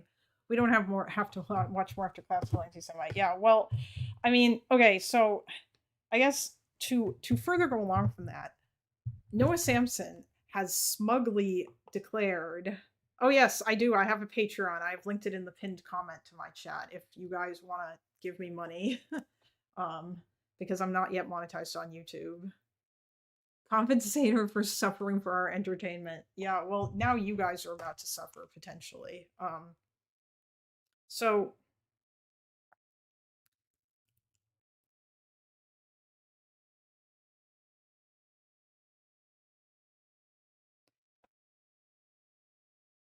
basically, Noah is very blasé about comparing what's happening in Gaza to the Holocaust. I've seen him say this kind of thing where he says like where he says that, like, you know, the Israelis are carrying out their final solution in Gaza and all this other complete and like just absolute insane shit. And he says it in the most smug, insufferable, I totally know what I'm talking about. I'm absolutely totally pretentious. Yes, Jewish supremacy and all this shit. So I just want to share with you guys some stuff in order to like drive home how incredibly like wrong this comparison is. Not just, and then like I can talk a little bit too about why I think comparing Nazism to Zionism is insane. But in particular, I think that saying that that what's happening in Gaza is anything like the Holocaust is utterly ridiculous. Now, it's possible that a lot of you guys will already know this, but like I said earlier, hopefully I can edit this into a video. So this is from a memoir of a Holocaust survivor, and this is something that he wrote, and he wrote about his experiences in Auschwitz. This is in 1944. Okay, so this guy arrived at the camp. His name is Shlomo. I'm not even going to attempt to pronounce his last name. And I'll tell you the name of the book after, but I don't want to right now because it'll ruin it. It'll ruin what I'm going for here. It's always amazing to me these people never have to stop for a moment how wrong they've been. when they've been saying every new offensive will lead to the new expulsion from the, yeah, I know. I mean, these people have been saying the same thing for like 2 years now. And like a lot of the stuff that they were saying wasn't even true until fairly recently, which is also really annoying. So yeah. Okay. So yeah, so this guy arrived at the camp with his whole family. He was deported from Greece because that's where he's from in 1944. Um, he was an Italian Jew, apparently of Greek origin, but he was living in Greece when he and his family were deported, and they arrived at Auschwitz in cattle cars, because what they would do is they would put people in like these trains that were basically completely empty. Oh, hello, Tally. Wow, I'm surprised you're here. Have you considered that the Holocaust survivor may have been a dirty Zionist? Yes. Yes, exactly. Well, I mean, a lot of Holocaust survivors became Zionists because what the hell else were they supposed to do? After they went to like because they were basically stuck in like transit camps, or a lot of them like basically had to stay in the same concentration camps because nobody wanted to take them after it was over. Like no one wanted to take them, and so and so they were like, well, what the hell else are we supposed to do? Yeah, the Germans made the argument better than Herzl ever could. Exactly. So, okay, I'm gonna stop reading the chat now and get on with my presentation. This is my first time catching you live, but I've been watching some of your debate VODs. Oh, well, thank you, Tally. That's awesome. You and I have some disagreements, but I mean, you seem to be pretty cool, I guess, mostly. At some point, I'll talk to you about your views on the Democratic Party, maybe. But yeah, Anyway. Okay, so yeah, I'm gonna read this. So yeah, this guy's family, a lot of his family died, but his brother and his cousins, he managed to like stick with them, and he made it past the selection process where like when you arrive at the camp, they divide people up, and then they give like sort of a cursory inspection to see how healthy they think you are. And the ones who they don't consider to be healthy are sent straight to the gas chambers, and the ones who are considered to be healthy, they could get to work. Okay. So after this, he gets put into quarantine, which is what will happen, because they want to try to make sure that people aren't going to like spread diseases around or what have you. Although like there were still like outbreaks of various diseases because obviously conditions in the camp were terrible. Like people didn't wash their hands. Like it wasn't good in terms of like the access to certain things. The utensil or the dishes that they ate out of were not particularly clean. There was all kinds of problems with sanitation and all this other stuff, right? So, but this guy finally gets assigned to some work. So he says, and he finds someone to ask about it. And it says, he asked me if I knew what the job would involve. I replied that I didn't much care. As far as I was concerned, the main thing was being able to eat and so survive. He told me that wouldn't be a problem. There'd be enough to eat. I was a little puzzled by this. How could it be possible in such a place that there would be enough to eat? He explained that in addition to the food we received in the normal course of affairs, there would be other things, but he didn't tell me what or how.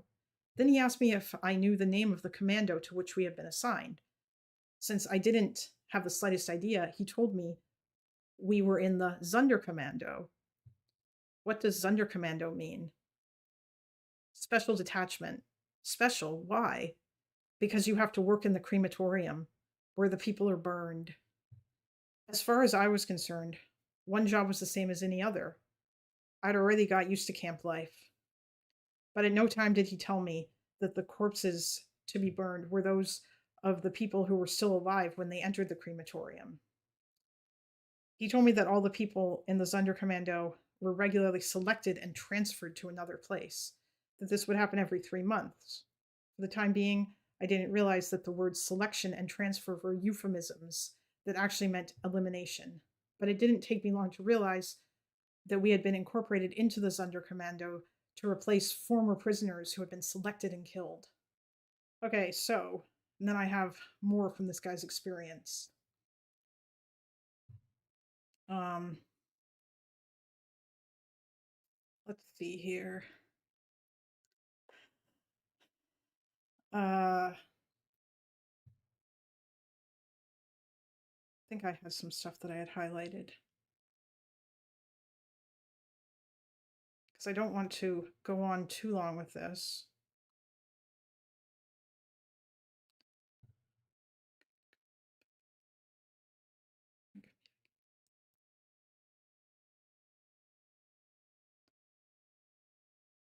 So then they get transferred into the barracks for the Sonderkommando. On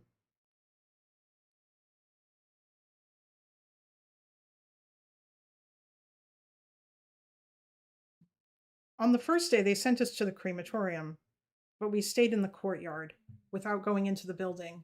At that time, we called it Crematorium 1, since we were unaware of the existence of the first crematorium in Auschwitz 1. So he's working in the Sonderkommando worked in Birkenau, which was the second camp in Auschwitz. Auschwitz had 3 camps. Birkenau was the sub camp, or was a sub camp, and there were 5 crematorium in Auschwitz, and 2, 3, 4, and 5 were all in Birkenau. But he says they referred to it as of crematorium 1 because they didn't know that there was more than one crematorium, or that they didn't know that there was another one in Auschwitz 1. So yeah, there were 3 steps leading inside the building, but instead of going in, the capo took us all around it. One of the Sonderkommando men came to tell us what to do: remove the weeds and tidy the ground a bit. What we did wasn't particularly useful, but I suppose that the Germans wanted to keep us busy before making us work in the crematorium. The next day we came back to do the same thing. My natural curiosity impelled me to go to the building to try and see through the window what was going on inside. We had been strictly forbidden to do so, but step by step I edged up to the window. When I got close enough to catch a glimpse, I was left completely paralyzed by what I saw. Bodies heaped up, thrown on top of one another, were just lying there. These were the corpses of the people who were still young. I came back to my companions and told them what I'd seen. They in turn slipped over to me without the capo noticing. They came back ashen-faced, disbelieving. We didn't dare think about what might have happened. It was only later that I realized that the corpses were the leftovers from an earlier convoy. There hadn't been time to burn them before the new convoy arrived, and those bodies were piled there to leave room in the gas chamber. At around 2 in the afternoon, the capo made us go down into the undressing room. The floor was strewn with clothes of every sort. We'd been ordered to use the jackets and shirts to roll up the clothes into little bundles. Then we had to take the bundles and pile them up outside in front of the stairs. I imagine a truck came to pick up the packets to take them to the barracks in the Canada. The Canada was the sorting area, basically, where they would take all the clothes from the dead people, and they would sort them and use them. Okay, so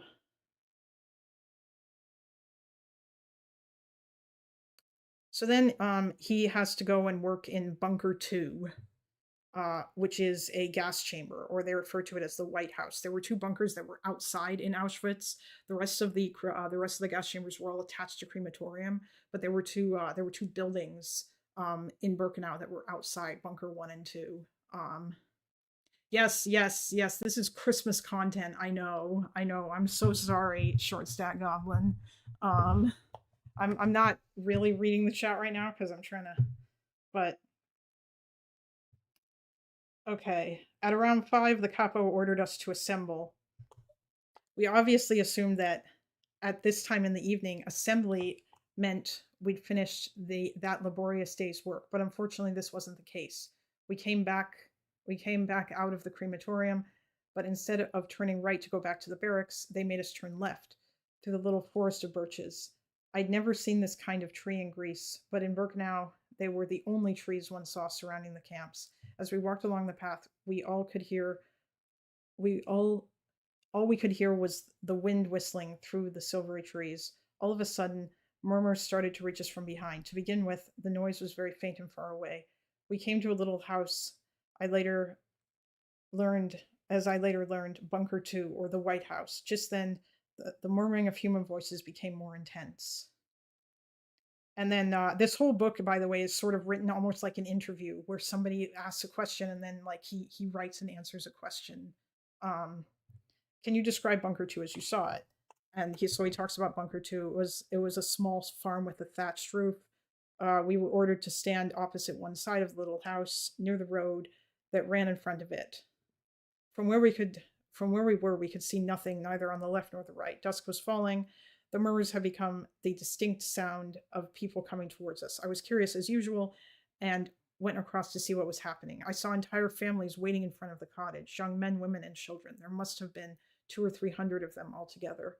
I don't know where they'd come from, but I suppose they'd been deported from a Polish ghetto. Later on, when I realized the way the extermination system worked, I decided that these people had been sent to Bunker 2 because the other crematoria were full. This was also why they needed a bigger labor force to do this dirty work. Did the people get undressed in front of the door or in a barrack? That was the next question that was asked. People were forced to get undressed where they were in front of the door. The children were crying. You could feel the fear and dread. People were really helpless and terrified. The Germans probably had told them they'd be taking a shower, and then they'd be given something to eat. Even if they'd realized what was really going to happen, there wasn't much they could do. The Germans would have executed on the spot anyone who'd made the least attempt to escape. They'd lost all respect for the human person. But they knew that if they left families together, they would have to avoid the deal with any acts of desperation. Yes, that is also true. That would, like, there were certain things the Germans did kind of like out of pragmatism in order to stop people from panicking too much because they wanted to lull them into a false sense of security, basically. Finally, the people were forced to enter the little house. The door was closed. Once everyone was inside, a little truck with a Red Cross sign on its sides drove up. A rather tall German got out. He went over to the small opening high up on one of the walls of the little house. He had to climb onto a stool to reach it. He took a can, opened it, and threw the contents in through the little opening. Then he closed the opening and left. The shouts and crying had not stopped, and they redoubled in an intensity after a few minutes. This lasted 10 or 12 minutes, then silence. Meanwhile, we'd been ordered to go around the back of the house. When we arrived, I noticed a strange gleam coming from that direction. As I went over, I realized that the light was that of a fire burning in the ditches some 20 yards away. Do you remember what you thought about all this then? It's difficult about all that you saw then. It's difficult to imagine now, but we didn't think of anything. We couldn't exchange a single word, not because it was forbidden, but because we were terror-struck. We had turned into robots, obeying orders while trying not to think, so we could survive for a few hours longer. Birkenau was a real hell. Nobody can understand or grasp the logic of that camp. That's why I want to tell the story, to tell it for as long as I live, but relying only on my memories, on what I am certain that I saw, and nothing else. So the Germans sent us to the other side of the house, where the ditches were. They ordered us to bring the bodies out of the gas chamber and place them in front of the ditches. I didn't go into the gas chamber myself. I stayed outside, going back and forth between the bunker and the ditches. Other men from the Sonderkommando, more experienced than we were, had the job of laying the bodies out in the ditches in such a way that the fire wouldn't go out. If the bodies were packed in too densely, the air couldn't get through, and there was a risk that the fire would go out or fade in intensity. That would have made the capos and the Germans overseeing us furious. The ditches sloped down, so that as they burned, the bodies discharged a flow of human fat down the ditch to a corner where a sort of basin had been formed to collect it. When it looked as if the fire might go out, the men had to take some of that liquid fat from the basin and throw it into the fire to revive the flames. I saw this only in the ditches of Bunker 2. So he had to move these bodies for basically 2 hours, and the Germans were like particularly brutal, forcing them to carry like one body at a time, each person to one body instead of two bodies. He talks about how one man freezes and is just staring at all of this, and then gets shot basically in the face by one of the Germans because he wouldn't move and go back to work. And then his friends are ordered to like his fellow commando members are basically ordered to um to carry the body of that guy and throw him into the fire. So um then he talks about how the next day he had and then he had to go back to like get some sleep. By the way, this under commando worked 24/7 basically, like in different teams, so the process never stopped. They would bring in a transport of people. Those people would get sent to the gas chambers. And as I already said, there were like there were 4 gas chambers that were operational in Auschwitz-Birkenau. And yeah, and they put them there, or they would send them into the gas chamber basically as soon as they were selected. They got off the trains, and they killed like thousands of people on the daily like this in Auschwitz in particular. But there were other camps that were built before that. There were 6 camps like this in total, whose like purpose was nothing more than to just like kill people like en masse. And so yeah, and he talks about the very next day we had to set off to work again. I was sent to Crematoria 3, or Crematorium 3, with a little group of about 15 people. As I'd said, I was a hairdresser. The Oberkapo who'd met us when we arrived at the crematorium placed in my hands a pair of very long scissors, like the ones used by tailors to cut fabric. Then they directed us towards the room in which we were supposed to be working. The old hands very succinctly explained to us what we needed to do. The contact with the dead was immediate. The deportees from a previous convoy had been gassed, and the men in the Sonderkommando were already busy taking the corpses out of the gas chamber. They were laid out in a kind of atrium before being taken up to the crematorium ovens. This was where I had to cut the hair of the dead bodies. There were 3 or 4 of us doing this job. Then 2 dentists came along, he puts dentist in quotation mark, to extract the victim's gold teeth, which they kept in a special little container that nobody could go near. One of them was my friend Leon Cohen, who'd claimed he was a dentist. They gave him a dentist's forceps and a little mirror to see inside of the mouth. I remember that when he realized what it was he was supposed to do, he almost fainted. To begin with, when he worked on the first of the corpses, he went very quickly. He opened their mouths and removed the gold teeth. But as he continued, it became more difficult, since the corpses had had time to stiffen, and he had to force their jaws open. What did you see when the what did you see of the gas chamber when you arrived? Is the next question that is asked. I wasn't one of those who had to take the corpses out of the gas chamber, but later on I frequently had to do it. Those given this task started by pulling the corpses out with their hands, but in a few minutes their hands were dirty and slippery. In order to avoid touching the bodies succinctly, they tried using a bit of cloth, but of course the cloth in turn became dirty and damp after a few moments, so people had to make do. Some tried to drag the bodies along with a belt, but this actually made the work even harder, since they had to keep tying and untying the belt.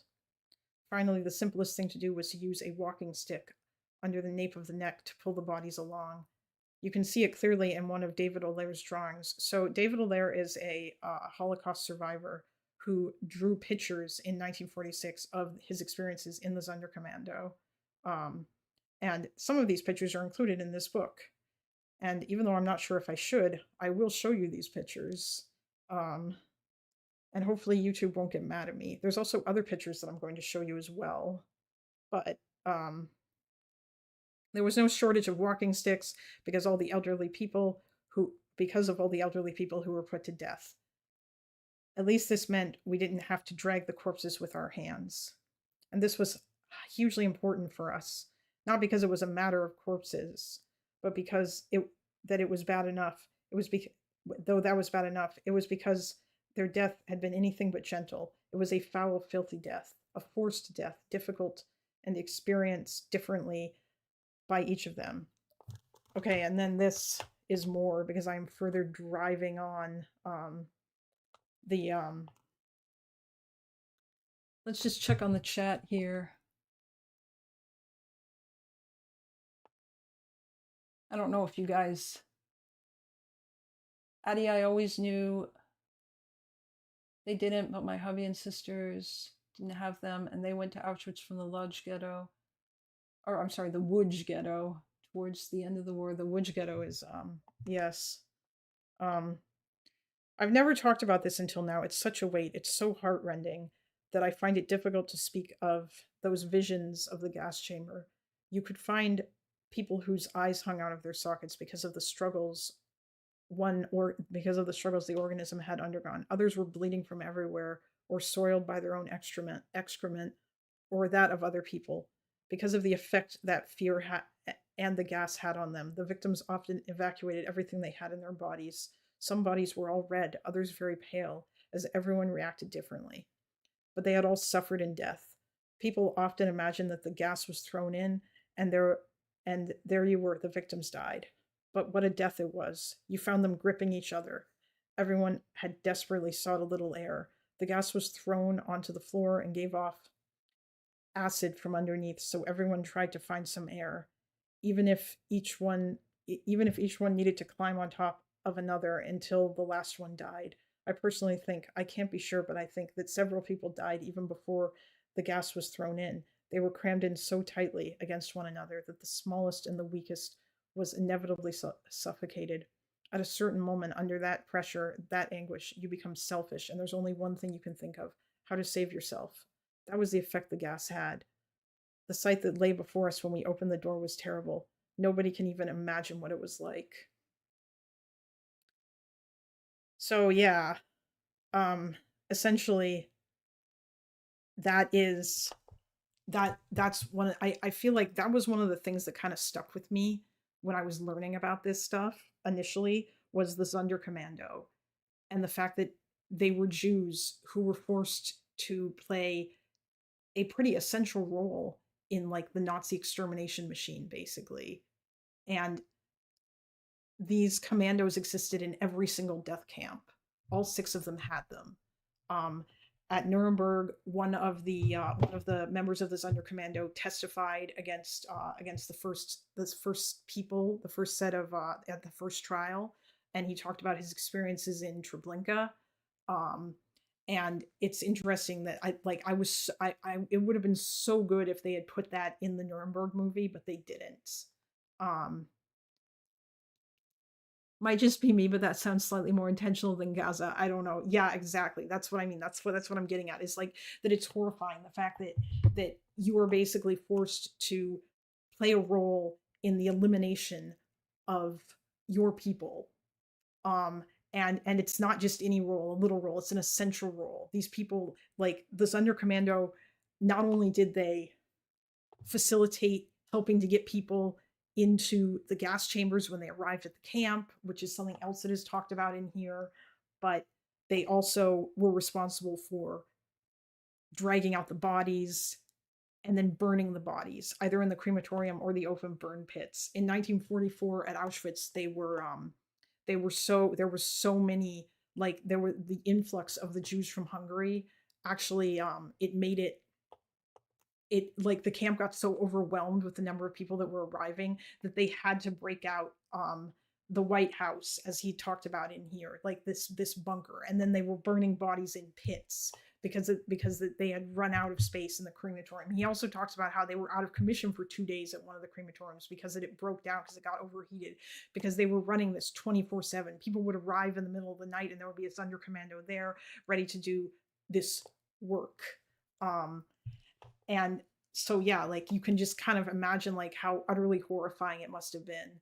Now, in exchange for this, these guys did get quite a bit of or like they were fed better than others, because obviously they needed to be in order to work. But what happened is at Sobibor, I think it was at Sobibor, it might have been at Treblinka. There were 6 death camps. There was Auschwitz-Birkenau. So Birkenau was the death camp part of Auschwitz. Like the entire purpose of it was to be a death camp. You know, train comes in, people get out. The ones who don't make it through the selection get sent to the gas chamber and killed. And there are 6 gas chamber. There are there are 4 gas chambers just in Auschwitz, and they killed like 1,000+ people every single day. And like the number of bodies that they burned was also quite a lot as well too. So if you can just kind of like, but these guys had all kinds of, they had access to a bunch of different things. So, and because that they had access to that, in particular, one of them managed to create a makeshift camera, and he took these photographs of the killing process, or not of the killing but like of the people who had arrived in the camp and stuff. And these photographs were smuggled out and sent to the resistance. So, and yeah, because this undercommando had like access to more supplies and more stuff that kind of like came into the camp and whatnot. But I mean, yeah, so like this is them when they were burning the bodies in the open burn pits that they had, and like the corpses were piled up and they had to throw them into the pits, and these guys are this undercommando here. And I know that this in particular is, and these are people who are like deportees who have been newly arrived after like they're made to undress and they have to go to the gas chamber. And yeah, like these photos were taken in secret. So on the day on which one of the guys who was there, he saw it, on the day on which one of the photos were taken, we allocated tasks. Some of us were to guard the person taking the pictures. So they made a plan in order to be able to take these pictures because they wanted to show the world what was happening here, right? And that was the whole point of this. In other words, we were to keep a careful watch for the approach of anyone who did not know the secret, and above all for any SS men about the area. At last the moment came. We all gathered at the western entrance leading from the outside of the gas chamber to Crematorium 5. We could not see any SS men in the watchtower overlooking the door from the barbed wire, nor the place where the pictures were to be taken. Alex, the Greek Jew, quickly took out his camera, pointed it towards the heap of burning bodies, and pressed the shutter. This is why the photograph shows prisoners from this undercommando working at the heap. One of the SS was standing beside them, but his back was turned towards the crematorium building. Another picture was taken from the other side of the building, where women and men were undressing among the trees. They were from a transport that was to be murdered in the gas chamber of Crematorium 5. So the person is referred to as Alex here, but he was from Greece. Several sources have identified him as Alberto Herrera, a Greek military officer who was shot and killed after striking an SS officer. Herrera's code name was Alekos or Alexin. I'm not even going to try that. Other members of this undercommando at the camp's Crematorium 5 helped obtain and hide the camera and acted as lookouts. So yeah, basically, yeah, these guys had managed to get their hands on this camera, and then they smuggled out the originals basically to the Polish resistance, and that is how we have all these photographs here, because like pictures like this are considerably more rare than like some of the Einsatzgruppen photos that German soldiers would take and then send home to their family. But yeah,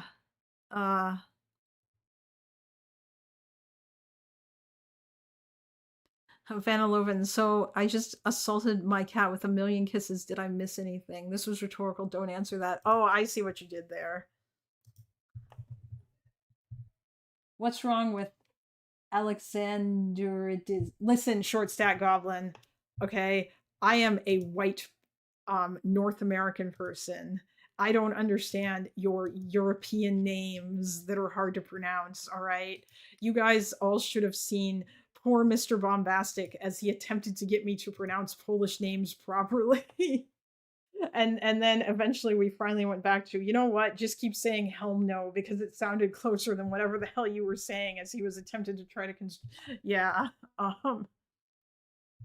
But anyway, Yeah, so like this is just one of there's lots of really bad aspects to the Holocaust, but I think that this in particular is particularly horrifying. The fact that they forced, like, Jews were coerced into essentially becoming part of the machine to assist with their own destruction. And this isn't even the only instance of that either. Obviously, there were the capos, and then in the ghettos, they created the Judenrat, which were the Jewish councils, essentially, where they took already existing sort of community structures and they forced them to participate. And the people who were in charge of these things were often like it was their job to make sure that deportations from the ghettos would be orderly, right? And a lot of the times these people would know that they were going to their deaths. But it's and obviously when you look into this, it's horrifying. Like, there was one guy, Ramkovsky, Heim Rumkowski. He was at the Łódź ghetto. And I mean, Toby, you might be familiar with this because of what you were talking about in chat, but he was in charge of the Judenrat.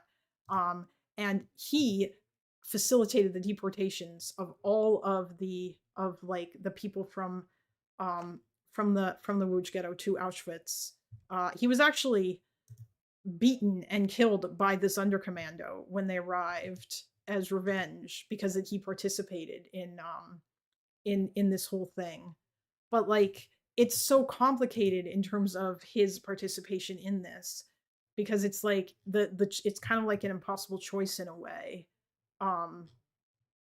because he had to be put in charge. But he also, like, apparently, I mean, it sounds like this guy actually was particularly egregious from what I recall reading about him. Like, he used this as a chance to enrich himself, and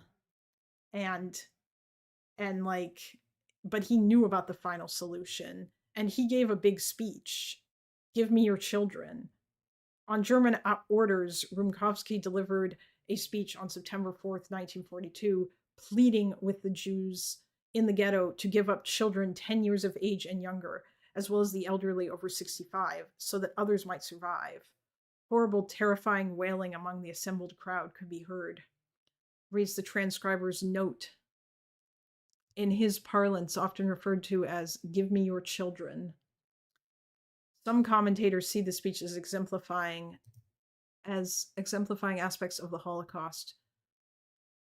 And this is what he said: "A grievous blow has struck the ghetto. They, the Germans, are asking us to give up the best we possess, the children and the elderly. I was unworthy of having a child of my own, so I gave the best years of my life to children.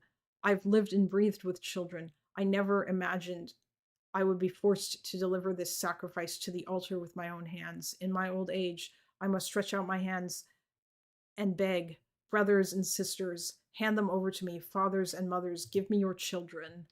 And he wanted to convince the Łódź ghetto people to essentially hand over the kids. Yeah, I would say that he was like a bit of a narcissist. A lot of this stuff actually, like this sort of like this kind of collaboration was referred to by Primo Levi, another Holocaust survivor. He wrote a book called Survival in Auschwitz, or I think the other name for it is If This Were a Man, or something to that effect. I read that a long time ago when I was at university. But he wrote another essay called The Gray Zone, where he talked about the moral gray area of people who that like collaborators could be put into. And he argued that we can't judge these people too harshly because that they ultimately were tools that were being used by the Germans. And so that meant that, and like he even mentioned Rumkowski when he was saying this as well too, which obviously is a very hard pill to swallow, right? Because that I think that you could make the argument that what Rumkowski did was considerably worse than what the Sonderkommando did, because the Sonderkommando were like, you are in the camp at that point and you don't have any power whatsoever. You are chosen to do this job, and you do it because that you hope that you're able to survive a little while longer, and because that you have greater access to food, and you think, maybe I might be able to make it through this. But obviously, like, you can imagine the amount of guilt. And there are stories too of some of these men who went in and they did this, and the first group of people that they had to burn were people that they knew, who had arrived with them on the transports. And there is at when it comes to like at Helmno, when the Sonderkommando were doing the work there, they didn't have a crematorium. They buried people in pits initially, and then later on they dug up all the corpses and they burned them. But initially, because Helmno was the first death camp where they killed people and they gassed people in vans. What they would do is they would put people into the back of a van, and then they would lock it and close it, and then they would turn it on, and they basically had something attached to the exhaust pipe, like another pipe attached to it, and they would pipe it into the back of the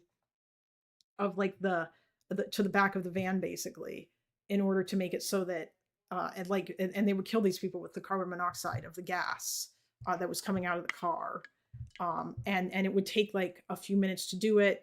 And then they would drive it out into the forest camp, what it was referred to, because Helmno was like inside of a castle, and then the forest camp was this other area where they would bury the bodies, and it was the Sonderkommando who had to bury the bodies. Did someone say vans? Yes, Vanloven, I did say vans.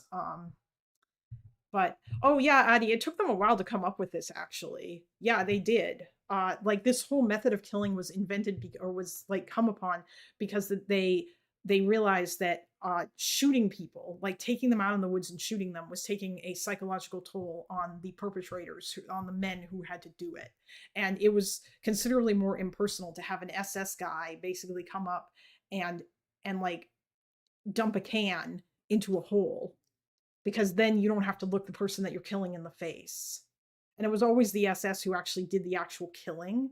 And like, that was obviously considerably easier on their psyche. And of course, like, there'd been a level of dehumanization that had already occurred to these people as well too. But imagine inventing methods to kill rodents in your farm. That was even worse than that. Well, I mean, Zyklon B was originally a like a kind of disinfectant, right? So one person sends them into the room. It also deflects from the responsibility. One person, yeah, exactly. And it's like, but yeah, like there's so many horrifying moral dimensions to this, and this level of intent. And like, I just, when I read that thing about like how the people died in the gas chambers, I wanted to like, I did that on purpose to drive that home, to exactly just like how bad this was and how calculated this was. Like, there were 5 buildings, or like there were 4 buildings, like there were 5 buildings in total, really, because Auschwitz also had a gas chamber, like Auschwitz 1, the original camp. And like many of the other concentration camps had gas chambers as well, so that they could like kill people who were like sick or like old or infirm or what have you. But those camps were not built with the specific purpose of exterminating an entire group of people, which was the point of those 6 death camps that they built in Poland. Which, yeah, like first it was Helmno, and and then the others were Sobibor, Treblinka, Majdanek, Belzec, and then like Auschwitz-Birkenau. And and they all use like gas to kill people. Death factory is a pretty literal term. Yeah, they were death factories, basically. And I feel like people don't learn about this. People don't learn about like the way that it worked. That was the way that it worked. That you were driven up, or you came on the train, you got off the train. If you were deemed, like, if you were old, or if you were a child, then you were put into the line that was to be sent into one of the gas chambers. And then that was it. And that was the end of your life. And you were lied to throughout this entire process. And there were like a lot of the, like, this was pretty unheard of as well to a lot of the Jews who had to experience it, because this was unlike any other kind of discrimination that they had to go through. Like, they thought, like, there's no way that the Nazis are just going to murder all of us. That would be stupid. We can be a productive workforce. And like, it was stupid. Like, so many resources from the Germans went into doing this. Like, they used all these trains. Well, meanwhile, over in Russia, the Wehrmacht were like on horse and and they were like using horses and buggies for their logistics. Like it's just crazy. My hubby's father, my bubby's father never believed until Auschwitz. He never believed. He never left. Yeah, it's just, I'm not enjoying dealing with denialists more and more for the rest of my life. Oh yeah, I know. No, the denialists, like the like people who deny it now, it's obviously crazy because like for a whole bunch of different reasons. And I mean, in some ways, this kind of comes back to what Noah was saying about how all of this gets talked about so much. But like, there's a reason why it gets talked about. Like these things are true, and for all that Noah says about Holocaust education or whatever, I mean, unless you are put into like some sort of special Holocaust education, or you choose to take a class on it in university or whatever, if you're just talking about the kind of Holocaust education you get in public school, it does not go into detail. Like it is not good. And it's pretty obvious that it's not good, given that it produces these fucking chuckle fucks who don't understand anything about it or the depth of it, and who can then smugly sit here and be like, well, it's just like in Gaza, where they're doing their final solution now. And it's like, no, absolutely not. It is nowhere near as bad. I mean, even if you want like a more modern example, go look at what happened in Sudan, where there were men who drove into what was it, Al Fasher, was that the name of the place, and basically went house to house, took people out of their homes and shot them. Like, apart from like Deir Yassin and Kafar Qasim and Leda and Ramleh and some of the other like expulsions or what have you, there's not really any instances of Israel doing that sort of thing, at least not in the modern day. Most of Israel's war crimes are committed in the context of war, and there's all this sort of blurry stuff. The kind of intent that you will find or that you expect to find is not anywhere near, like, it's not there. It's not as cut and dry. And it's crazy. So that's like just like one particular aspect of the Holocaust that I found particularly horrifying. There have been a few movies that have been made about the Sonderkommando. One of the a recent one actually that I think came out this year is called The World Will Tremble, and it's about two guys, because part of it was fictionalized, but it's about the story of the escape from Hell No and getting word to the Allies about what was happening, and like writing it down and stuff and taking this information and whatnot. And it deals with a bunch of stuff, and it's also, I think, the first movie that I've seen that was made about Hell No, which I think was good. And yeah, other things can also be bad, Kalinda, prime kind. Yes, other things can also be bad, but it doesn't mean you need to make insanely stupid comparisons to Nazism when you clearly don't know anything about Nazi Germany other than Nazis bad, which, yeah, they were, but they were really bad.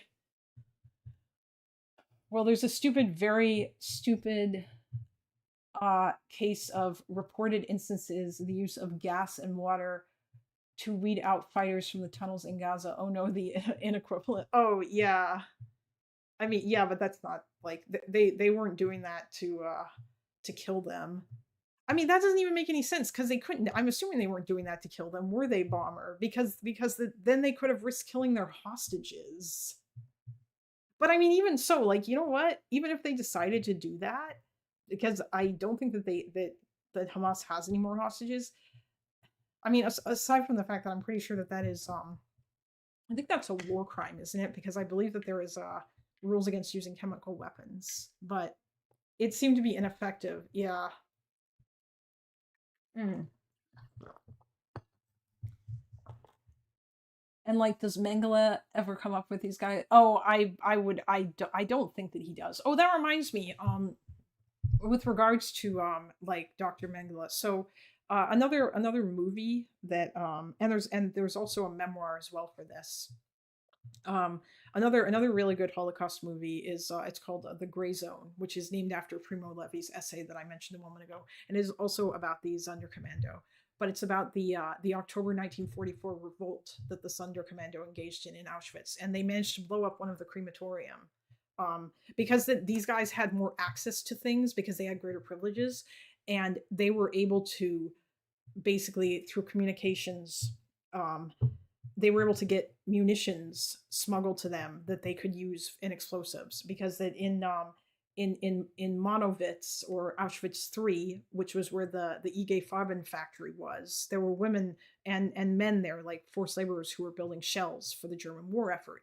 And some of these women managed to smuggle out some stuff that was then used by the Sonderkommando to blow up one of the crematorium in Auschwitz. And they staged a revolt, basically.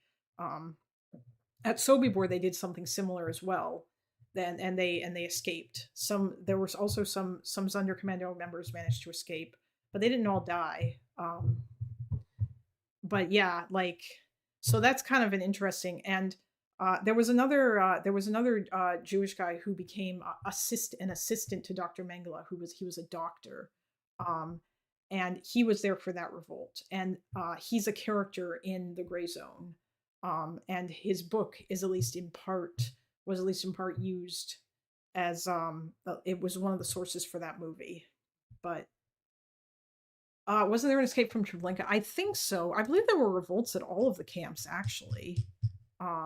That actually led to Himmler doing Operation Harvest Festival in order to like cut down on it, actually not just the camps, but also at ghettos as well, because that people were rebelling.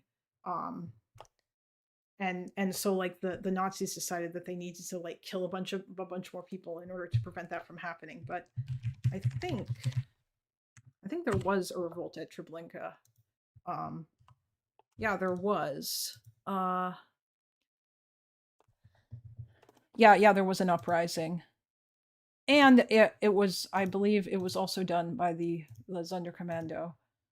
Yeah, in early 1943. Yeah, there was a resistance organization that was formed. The clandestine unit was organized by a former Jewish captain of the Polish army. Was described, yeah, his organizing committee, blah, blah, blah. Yeah, I recall reading about this too. In Sobibor, there was like an escape as well, but sounds exactly like what Hamas was. Goddamn. Yeah, it was similar to the Warsaw Ghetto Uprising. This was, yeah, there was a whole bunch of stuff like that, where they did this. I know that that at least might have not been the case here, but the Sonderkommando it was Sonderkommando that that were at Sobibor, I think.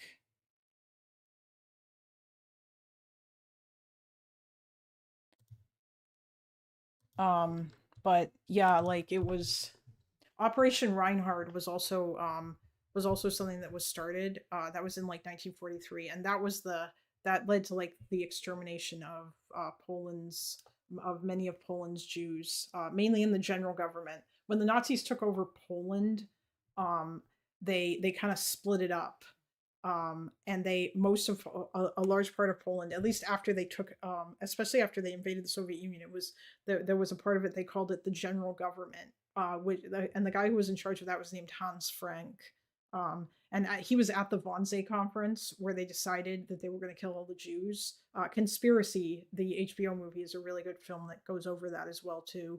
And the meeting minutes to that still survive, even though they use a lot of euphemisms in there. You can see what they're talking about. There were, if you read through Nazi documents, the euphemisms that they use for extermination is always evacuation, resettlement to the east, special treatment, these kinds of things. Basically, I think evacuation is one in particular that they really like to use. Yes, yeah. Conspiracy is the one with Kenneth Braun. Yeah, I actually might. That's another one that I want to stream as well. And I haven't seen Son of Saul yet, and I'd like to watch that too. So that's another one that we can that I can stream in the Discord. Goddamn no good Russians. Actually, Bummer, that's not. I mean, yeah, you could definitely say that about the Russians. Although some of the, I think there were some Russian Jews who were among this as well. Like, but yeah, there were uprisings in a whole bunch of these ghettos. And that's why like the Nazis eventually did Operation Harvest Festival in order to like basically take out like more prisoners to make it harder for them to rebel because they were concerned about the fact that this kept happening. But yeah, Treblinka was where the Warsaw ghetto Jews were sent. Spielman, the guy from The Pianist, his family was murdered at this camp, and this camp was actually destroyed. Like the Germans basically got rid of it. This is the only thing that remains of it. These are the concrete blocks marking the path of the former railway spur at Treblinka. This is where it was located in Poland. Well, this doesn't remain of it. This was just put there, but yeah, they don't like they got rid of it and they burned it because the Nazis wanted to cover up the crimes that they had committed, right? Just like at Babin Yar, where they in Ukraine, where there were multiple massacres committed by the Einsatzgruppen. Walking there had a very eerie feeling, not gonna lie. Yeah, I imagine that it would. I have not been, but I do want to go to all these places. I think that it would be very interesting. But I mean, of the Majdanek is still around too, but Majdanek was also a concentration camp. And then like there was a subcamp that was built that became an extermination camp. Treblinka was kind of the same way. There was like Treblinka 1 and 2, but it was it's just not. I think the castle that Helmno was in is still around, but and obviously like you can visit the forest where they burned all those, where they buried and then later burned all those bodies. We have the same traumatizing. Oh yeah, because Israelis actually get to you guys go and visit those camps as part of your education, and I imagine you probably learn more about this. Like I imagine Israel probably has the best Holocaust education. But so yeah, I'm not, as you all know, I'm not fond of this comparison because it doesn't make sense. I'm also not fond of comparing Nazism to Zionism either. And people like to make that comparison a whole lot. But yeah, I just, it's very stupid. Zionist propaganda. I mean, like, that's the funny thing, Chase, right? Is like, these guys, they don't deny that the Holocaust happened. They just try to draw dumb comparisons to it because they don't know anything about it. And like, I think that Bad Empanada, who is like their intellectual heavyweight, kind of proves that they don't know anything about it when he describes the Holocaust as people got sent to concentration camps, and like they were, and like did forced labor, and like some people got killed in gas chambers. Like that was how he described it. It was very, very dumb. It was very clear that the only education that he got on it was whatever shitty education that he received at Australian public school, and that was the extent that he knew about it. They are compelled to downplay the Holocaust. Yeah, like that's what they're doing when they make this comparison. They are downplaying the Holocaust when they compare when they compare Nazi Germany to Israel. They are downplaying how bad Nazi Germany was, and it's very ridiculous. And they're just doing it to serve a political agenda because they know that the Holocaust invokes certain images in people, and that's why they feel the need to compare it to what's happening in Gaza. And I'm not saying what's happening in Gaza isn't really bad. It is. And I'm not saying that there's been no war crimes committed. Of course, there's been war crimes committed. And like, you know what? Even if it turns out that it's even if the ICC rules that, you know, like Yehuda Vach and all of his guys and like the crazy shit that they got up to, like that in particular was genocide because they were shooting people in kill zones that they wanted them to go into on purpose or whatever. Like, even if that is uncovered and they say that like actions on the ground by certain IDF commanders equal genocide, it still wouldn't be the same as the Holocaust. It would be a very different kind of thing. I don't even really think that it comes anywhere from, or that I don't even think that it, like it doesn't even come, like the reason Israel's fighting in Gaza, the way they view Palestinians, the way that they view, or like what Zionism as an ideology. I think that that's probably the thing that annoys me the most about this, is that it doesn't come from the same place.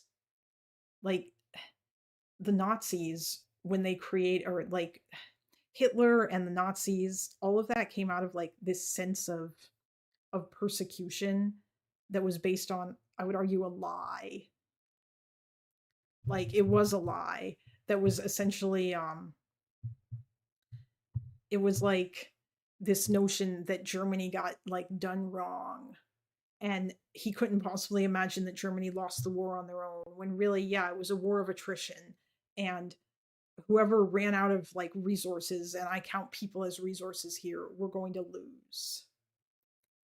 And the German, and like it was the Germans who did, because Big Daddy Uncle Sam in 1917 came into the war after the Lusitania got hit by a German torpedo.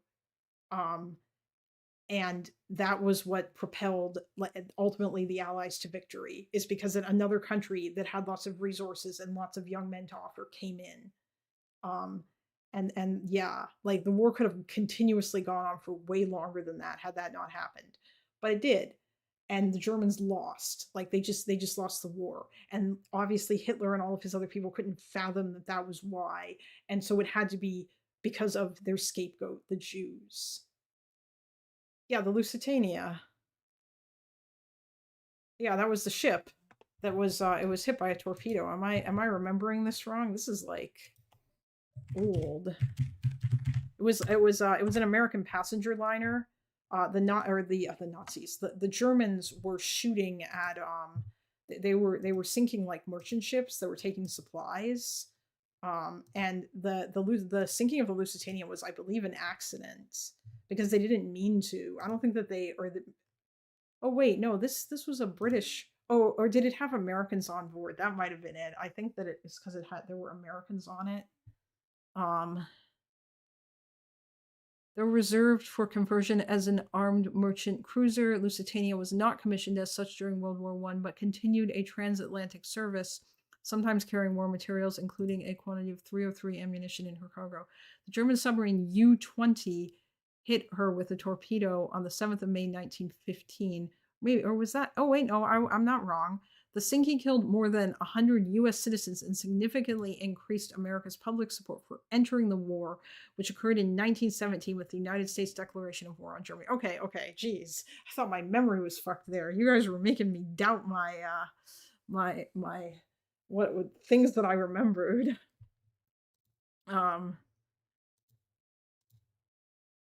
USS Liberty in World War II sounds about right.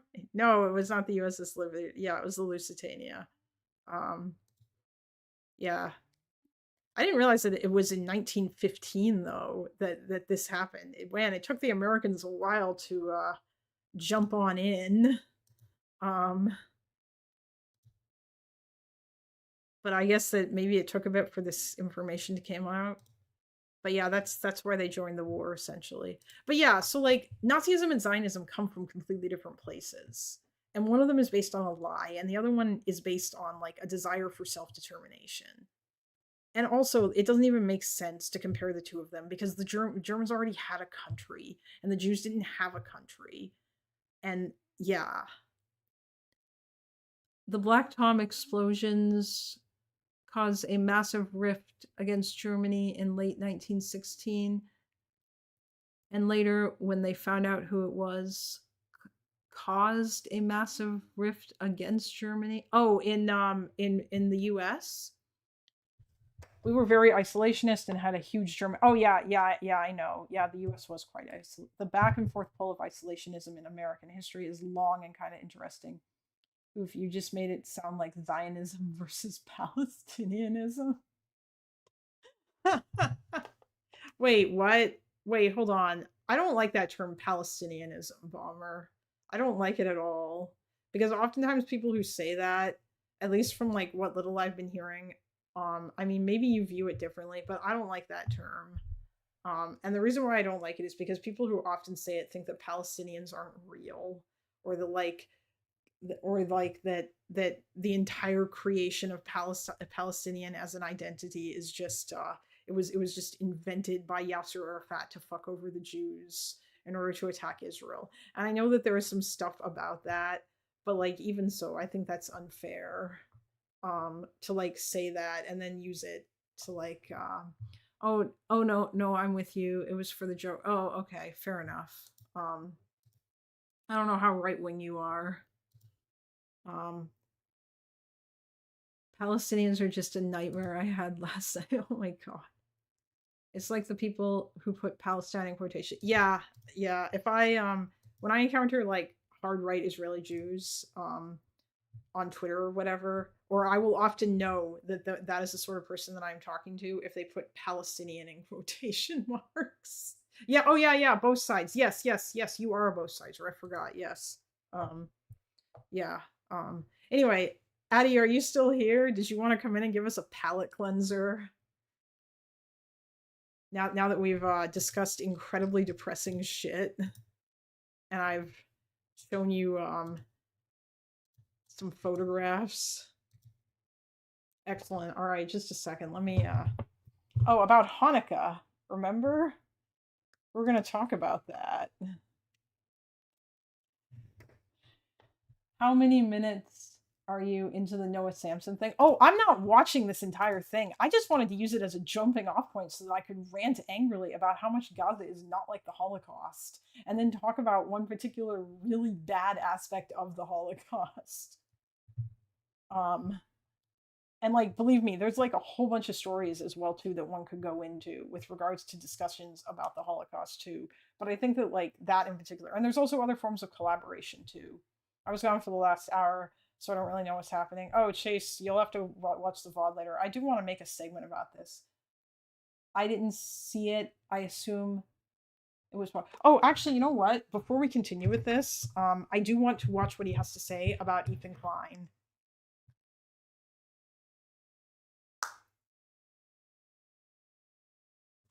If she's expected to reach the levels of Lonerbox or Destiny, she needs a Spider or Dan of her own. I mean, I've got like frequent guests who come on the stream and talk.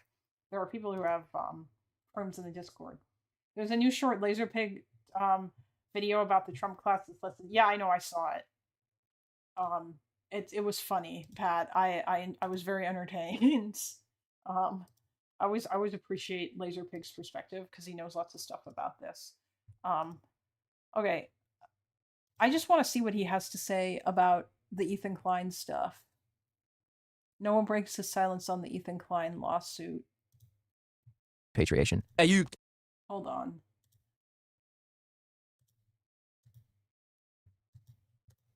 happy to break your silence about the lawsuit situation? Are you able to?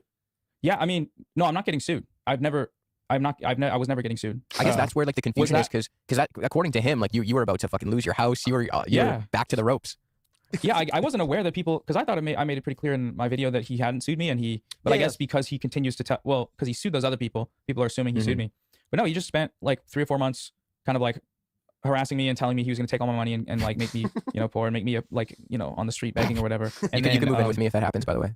Oh yeah, fuck yeah. Okay, I hope he sues me then. Fuck it. That'd be a party. That'd be so sick. Sorry to your girlfriend though. I'd be taking all her time. It's all good, man. It's all good. She could sleep on the couch. Yeah, cool. I mean, I guess it's like, I kind of knew that you weren't getting sued, but it's obviously like, there was like, I can imagine, the Iranians have like a clock that says this is the amount of time until Israel is destroyed. In his house, he had like a 24-hour countdown. He was like, Noah Samsen, retract your video. And it wasn't just like a little bit of like, oh, you're getting sued. I remember like a huge amount of podcast episodes, and also a fucking like Mutahar got involved as well, some ordinary gamers. Yeah, I know multiple pretty big YouTubers that. Yeah, Chase, I remember your Holocaust. Yes, I remember his Zionist kangaroo court comment. Noah Samsen is particularly egregious. But interesting. Okay. Yeah, I figured that he wasn't actually like, I don't remember it. Like, I think maybe Ethan sent him, I don't know if Ethan sent him a cease and desist, but I have no idea what happened with that actually. It's kind of an interesting sort of thing. Oh, you're welcome, Bomber. Oh, this is cancer. Thanks. Yes, it is. I am not watching this entire thing because if we look under these timestamps here, all this is just them whining and crying about like Israel and Palestine. Slop tubers using Palestine to participate in drama. What? Oh, you mean like Hassan? Is that who you're talking about? Or you guys?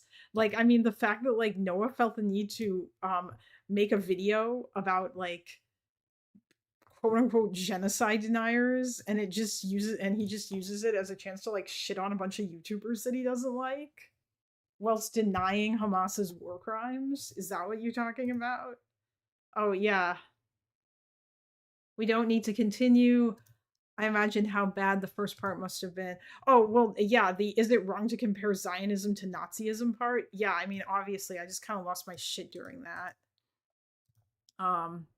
The purported ceasefire and the structure of settler colonialism, why covering Palestine is important despite the emotional challenge. Worrisome attitudes in Israeli society / polling data. Oh God, I can just imagine what that's going to be.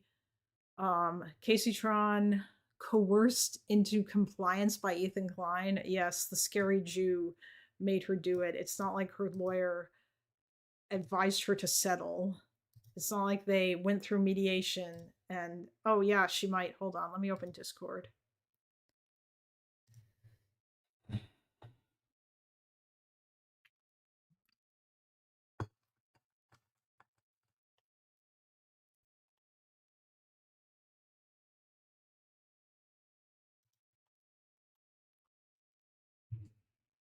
Ah.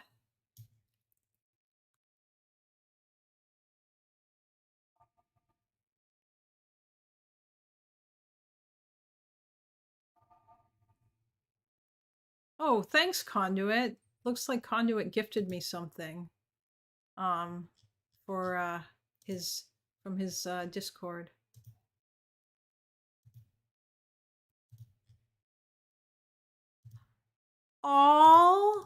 Oh, here's another palette cleanser.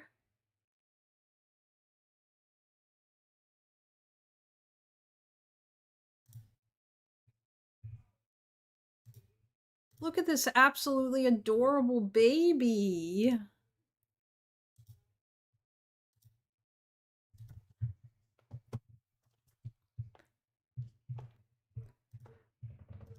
Angry Cleo is still true. Oh, is this an old photograph, Chase? I feel like are you collecting Van Loven's cat pics? Grouchy Cleo. Cleo is a beautiful, beautiful baby. Oh, it's from today. Oh, did you post it in the pet pics section? And then okay, you posted it somewhere, but Chase posted it in stream suggestions. Which, I mean, that's pretty great.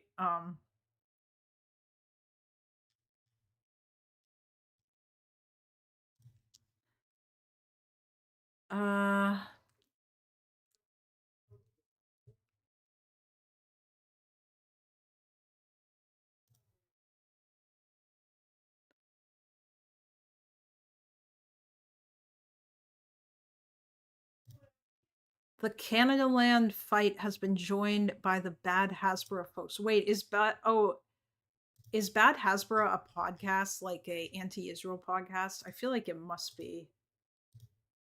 She gave me head bonks, but also be growling at the same time. She's very emotionally confused. She's so cute. She's a beautiful, beautiful baby. Anyway, Addie, you can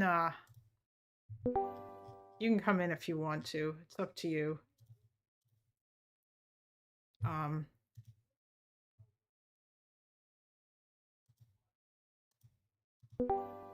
Oh, there you are. Hello. Hey. How you doing? So.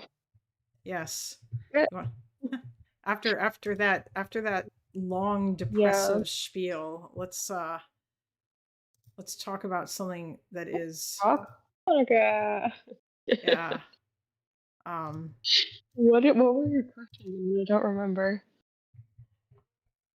Well, first of all, everyone, can you guys hear Addie okay? Is her volume on the same level as mine, or did I fuck it up?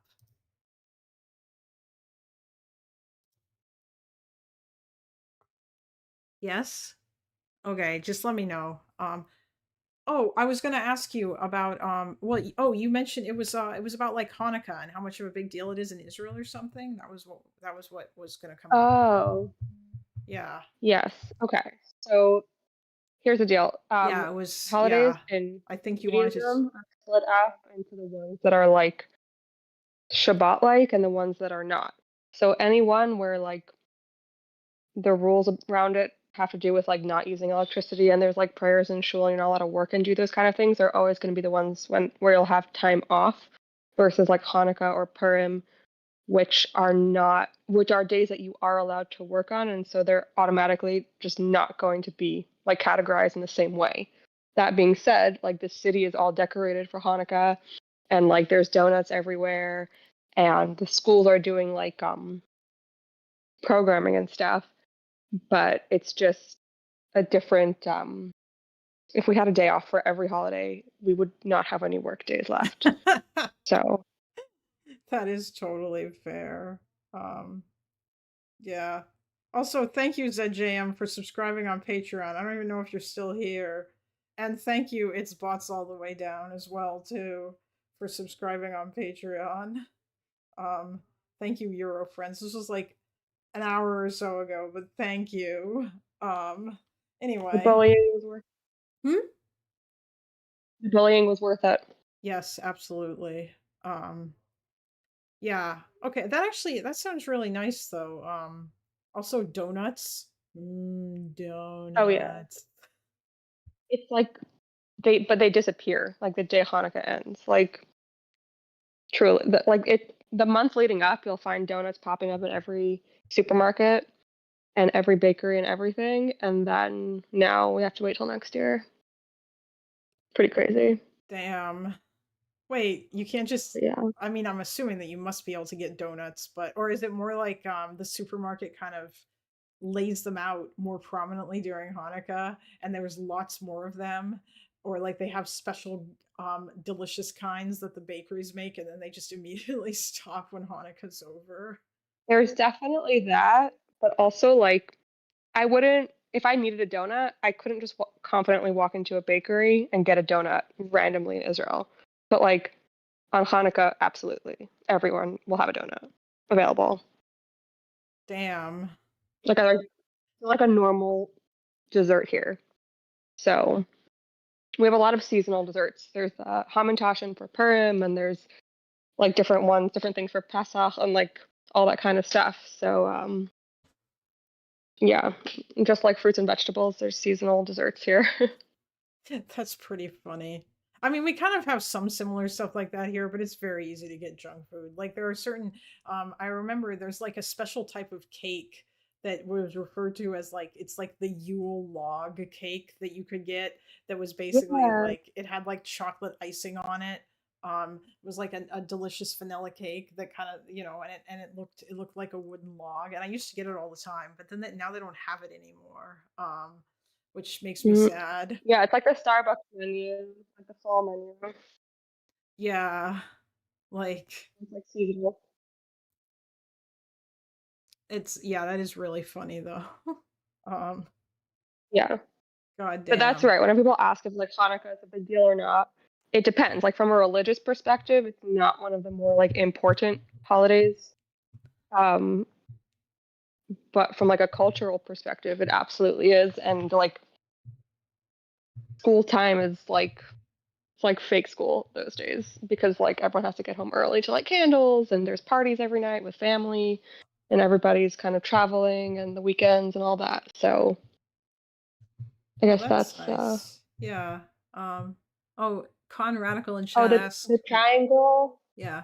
Those are the Hamantaschen or those Nehaman, depending if you're speaking Yiddish or Hebrew. That's for Purim. So those will be coming out soon, in a few months. Oh We yeah. have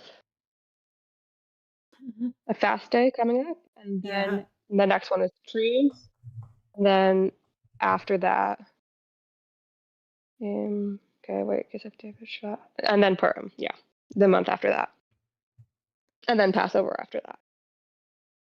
Damn, there's so many. Yeah. I don't know. Yes.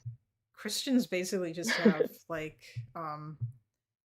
Easter and Christmas. Well, okay. I mean, there's like actually I think Ash Wednesday is just part of Good Friday and all that. Like it's all like sort of built. It's just we just have those two really. I don't think there's really a whole hell of a lot. Two big ones.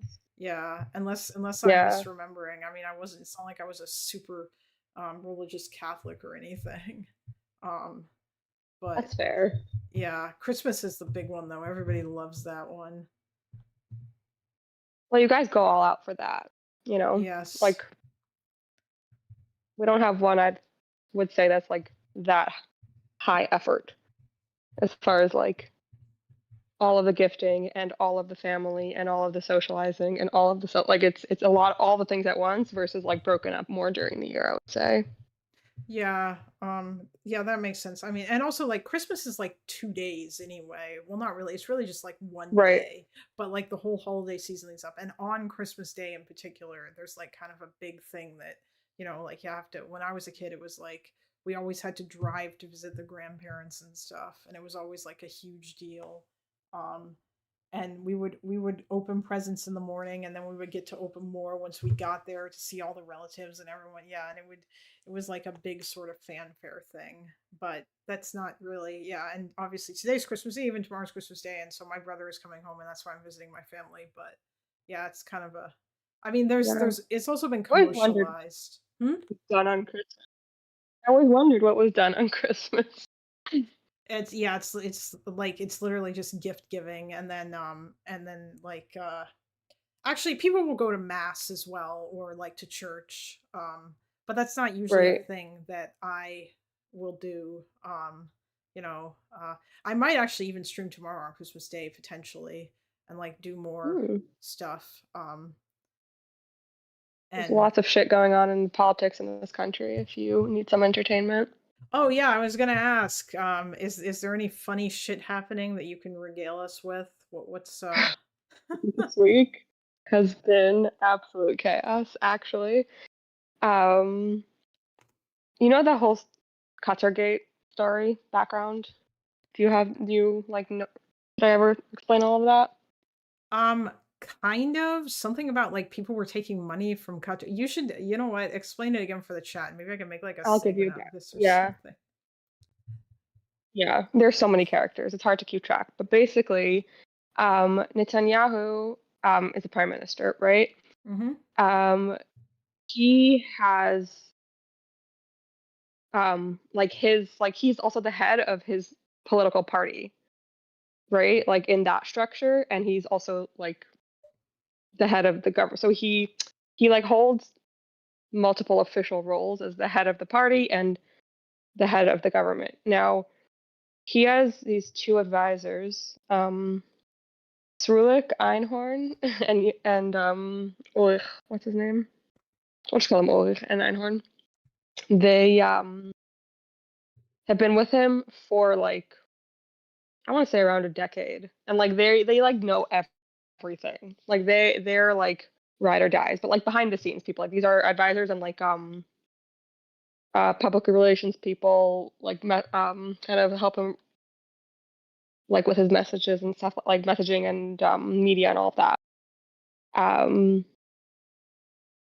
then there's okay, well, there's so many people. Basically, the way the story was exposed, I'll work backwards. The way the story was exposed, what it started off with when the six hostages that were like that were killed in the tunnel, right? Oh, yeah, the When ones that that were shot. Yes. Yes. So when that story broke in Israel, people were really, really furious because for a long time there had been this big fight between the families of the hostages that were basically saying like you need to do a deal to get the hostages out and then you can fight the war later. And the government that kept saying that like the military pressure is what's going to bring the hostages home. And this was like a debate that was going back and forth. And when this happened, right after in the Israeli public's view, Netanyahu and his government had torpedoed a chance of a hostage deal. It was very, very upsetting, and like there was massive, massive, massive protests. Then like 2 days later, this story gets leaked to the Bild, which is like a tabloid newspaper in Germany. Oh, With yeah. I know documents. it. Yes. Yeah, basically saying that like oh Sinwar didn't want to make a deal and he was planning on like sneaking like taking the hostages through the Rafah border to Egypt and then bringing them to Iran, and that he was never interested in a deal and all of this was just to like mess with the Israeli public. um so and people were just like whatever, it kind of just confused a lot of things. It came out that essentially that piece of like that letter, was not basically it wasn't. It was stolen from the army. Like somebody in the IDF took that information through illegal channels and passed it to this guy named Eli Feldstein, who was working in the prime minister's office as one of his spokespeople, specifically for like army matters. That they hired him right after the war started, and he basically tried to get this published as a way to kind of take some of the blame off of Netanyahu for those hostages dying. But because the military censor in Israel did not approve it for publishing, he leaked it outside of Israel, where they're not kind of held responsible for like they don't have to like follow the censor. And it's something that happens a lot, but because the document was like stolen from the army, it created like a whole investigation within the army trying to figure out who stole the document, because it wasn't like, oh, something that like a paper from a briefing that somebody leaked. Like, this guy should never have had Eli Feldstein should never had access to this information, and it like put in endangered sources and whatever. Anyways, fine. So that was how it all started. But then it came out later that Feldstein and Ulrich, like his direct boss, who's like one of those two people that I was talking about earlier, that they were basically, okay, a few years ago, sorry, this is so confusing. A few years ago, when Qatar wanted to host like the World Cup, right? So they hired a bunch of different people to help them with their PR in the EU to get them to like vote to let the cup be in Qatar, right? Because like they had really bad PR for being like not great with human rights and other I such remember. things. Yeah, I remember when the World Cup was Yeah. hosted there. Yeah, and how that was like a huge deal. Yes. And the outcry about it. Yeah. And there was a big scandal in the EU after that, where they realized that there was like this whole like PR campaign that was like running, and pressure campaign with different like members that were voting to kind of get it to happen. And two of the people that were paid to help with this campaign were Ulrich and Einhorn, like who work for Bibi. Okay. Oh no. But this was like in 2022 or whatever. It's like that's just background, okay? And this is just like public information, like fact, it's not disputed.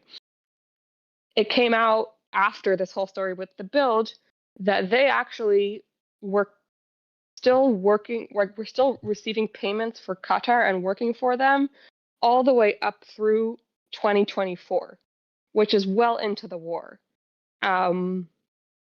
which is disturbing for a number of reasons, not least of which because Qatar is very chummy with Hamas, but also when this originally happened with FIFA, Netanyahu was not the prime minister. He was the head of the opposition. And so if his media people are freelancing and have other clients, it's not nearly as scandalous as the prime minister during wartime, where like they're negotiating hostages through Qatar, and the people who are passing messages to the press as if they're from the prime minister are also on the payroll of Qatar. Oh my God. So, okay, that's and that confirmation came out this week. Like all of this, we knew the story and we knew the broad strokes, but there like WhatsApps between the three of them this week came out, like basically confirming that they were like actively working on messaging to improve the messaging of Qatar within Israel, and also specifically disparaging Egypt, like, and saying that like Egypt is not, we can't trust them to deal with this, we have to trust Qatar instead, which is like really bad because the Israeli Egyptian like peace deal is like one of the most important like cornerstones of Israeli security. So that's a huge deal. And has like actually negatively directly impacted like our relationship with Egypt. They're like really, really pissed. So that happened. So now, and okay, the WhatsApps were leaked, I want to say yesterday or 2 days ago. But simultaneously, like in the past few weeks, Ellie Feldstein, so Ellie Feldstein originally, when the first story with the build came out, the Netanyahu office was like, never heard of him, we don't know him, don't know nothing. And then all of a sudden, a few weeks later, they were like, no, he's an Israeli patriot. This is crazy. They're just trying to take down anyone that's related to the prime minister. And Netanyahu like released this like famous like 14-minute video just talking about what a wonderful person this guy is. But then once Ulrich got in trouble, all of a sudden they're like, no, we don't know him. We have nothing to do with him anymore. He never worked for us. He never anything. Now, as this flip-flopping is coming out, we're learning more and more information about the fact that Ellie Feldstein, right, so he was hired, I want to say, he was hired on October 11th, okay, 2023, like right after the war starts, specifically. In like October in 2023, on the 4th day of the Israel-Hamas Yes. war, he was appointed the spokesman for military affairs for the Prime Minister of Israel, Yes. Benjamin Netanyahu, entrusted with the connection between military correspondence and the Bureau of Netanyahu. He failed a security investigation conducted by the Shin Bet and was not wait. So that's what I was about to get to. He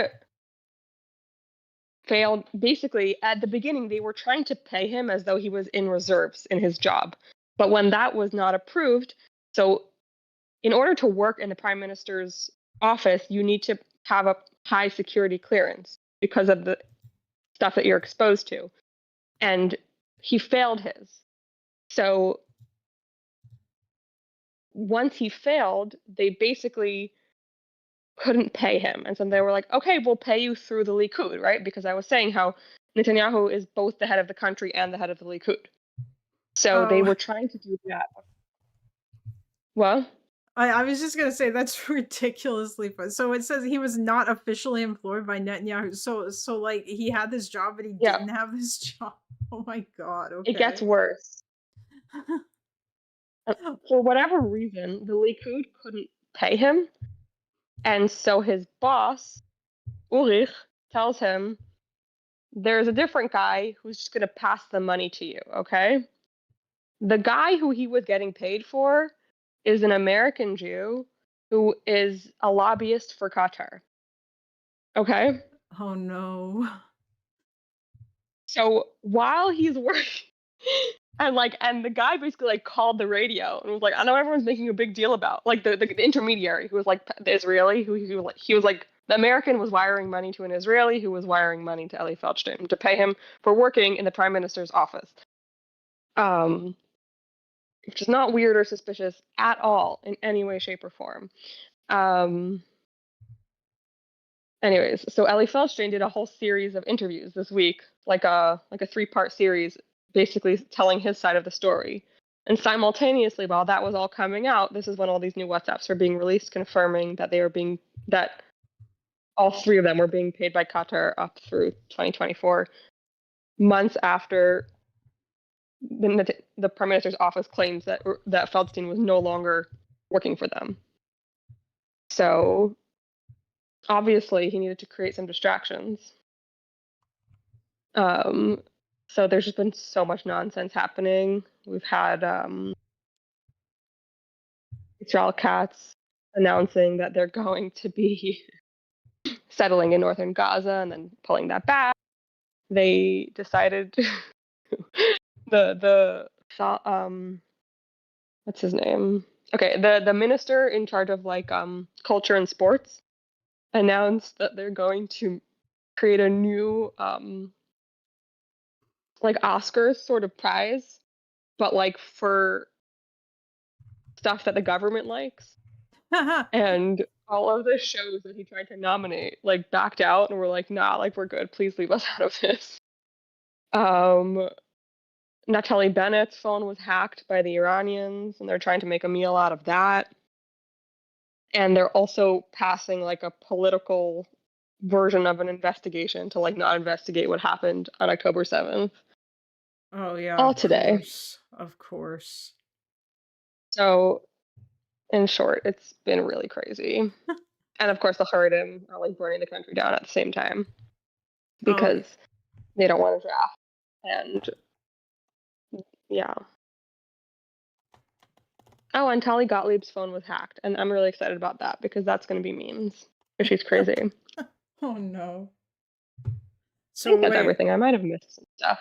we might be about to get some like email leaks that maybe might actually be like incredibly juicy, because I'm not sure about those emails that I was looking at, the ones that were used for the whole thing about that American Israel lobbyist organization that supposedly didn't disclose, like to that didn't just, or they didn't disclose to Farah, but they they were like working with the Israeli like the the foreign ministry basically, but it didn't look like Ooh. they were getting money from the Israel foreign ministry. So yeah, I posted those emails. They were from what was the guy's name? He was like some politician, and I think at some Gidon point, Sar? no, his last name was Ashkenazi, I think. What's his first Rabbi name? Ashkenaz. Wait, who? Oh, Gabi. Yeah, it was him. Yeah, his emails were all leaked because they were hacked by Iran, and they were leaked like Yeah. recently, I think, and they all got dumped What? on um I don't know when, and I downloaded them because I was curious. I wanted to look through them, but there wasn't really a lot of interesting stuff in there. I didn't even hear about this, honestly. There's been so much going on. Oh, that's amazing. I don't even know that But much about this guy. Is this guy? He's a politician and former military leader. Oh, he served as a member of Blue and White in the Knesset. Oh, that's Benny Gantz's yeah, old not actively coalition. doing anything. Yeah, okay, so he's not even in there anymore, but yeah, I thought that. I don't. That's so funny. Wait, so they were coordinating with the foreign ministry? Is that? Yeah, but they weren't really like, Israel wasn't giving them money as far as I could see. It was like this was published and people were talking about this like it was. I don't even know if it was really that big of a thing, because like I think it was literally they were just like, hey, we want to like do trips to Israel or whatever, and they coordinated some of that stuff through the foreign ministry, probably to get like visas for some of their journalism programs. They probably Yeah, should have been doing that. but it didn't look like they received any orders from Israel, or they were like, like in the same way that like the Russians were actively like basically telling the influencers that they pay what to do. Hello, Insomniac. Right. Hey. Did I miss anything? I came in just to bring a little bit of a funny anecdote about Gabi Ashkenazi. He was, because he was when I was like in service, he was the chief of the IDF, and he was like the first chief after like a line of chiefs that were Air Force, like that were like generals in the Air Force. He was like infantry that became like the chief of the of like the IDF, and he was like a total meme throughout my entire like service, where we basically transformed. There were like, you remember the Chuck Norris jokes that were like in the 2010s? I remember those. Yeah. So there was a whole slew of Gabi Ashkenazi jokes that were on the same vein about how much of like a grizzled fighter he is. Okay. Like Gabi Ashkenazi is so much infantry that every cabbage he looks at becomes like a pickled cabbage. Wow, God, I think it's time. there's major rivalries between all the different parts of the army, kind of like sports teams. So, like, if one of your guys becomes the commander-in-chief, not the commander-in-chief, the head of the army, it's, like, very exciting for that whole Yeah. section. Like, now Zamir is, like, from tanks. So, like, all the people in tanks are, like, just a little more proud than usual, you know? Yeah, like I was in infantry myself, but I remember like it was like the whole idea of like that was the meme of like people making these Gabi Ashkenazi jokes about how like an invincible Rambo person he is. What? And now all his emails were leaked. Yeah, wait, this same group leaked Benny Gantz's emails too? Oh yeah, that just happened. In August 27th, 2025? Oh, I thought it was more recently than that. I mean, No, I it was guess. Bennett that was just now. My bad. I mixed them all up. Oh, Ehud Barak. Ron Prosor. He was an Israeli ambassador, and then Israel police. I'm guessing this is an Iranian hacking group, and that they're just hacking Israeli officials' emails. They'll hack I'm gonna anyone. I'm There's gonna like let you go public back to service the ads serious stuff. Oh yeah, on the no, TV I mean, about like that there are people trying to get you. Like, don't don't click on links for old people, and then for like young people they have different ones. It's very entertaining. oh yeah, they probably got the bye Insomniac. Bye. Yeah, it's kind of funny really that yeah, it's just I guess they'll just hack anyone. God damn. That's Well, I they didn't also even are know. like trying to like recruit people all the time to like spy for them. Like almost everyone I know at this point has gotten a text from Iran being like, "Hey, do you want to do some work for us for some money, good pay?" Like more than once at least. Like it's a common occurrence. I'm assuming that they're And not there's been like honest, right? Hmm? Like is it like disguised in some way? Like, like they're like those kind of scammers. no. Wait, really? They At this just point, no. It depends. They're also on Telegram a lot. Apparently, they started it like a lot of the things were in like swingers groups on Telegram at first, and they were working with they were like trying to like build relationships with people who like were already in like crime families or kind of doing sketchy things, and then getting them to like do stuff. Yes, Van 11, I have to say the most embarrassing thing about all of these scandals of how many people have been arrested for spying for Iran over the past 2 years is how little money they accepted for it. I agree.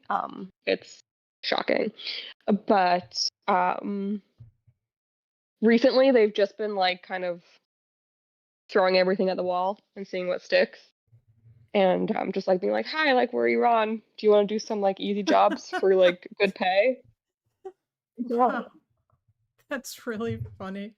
I I would be interested to read more about that.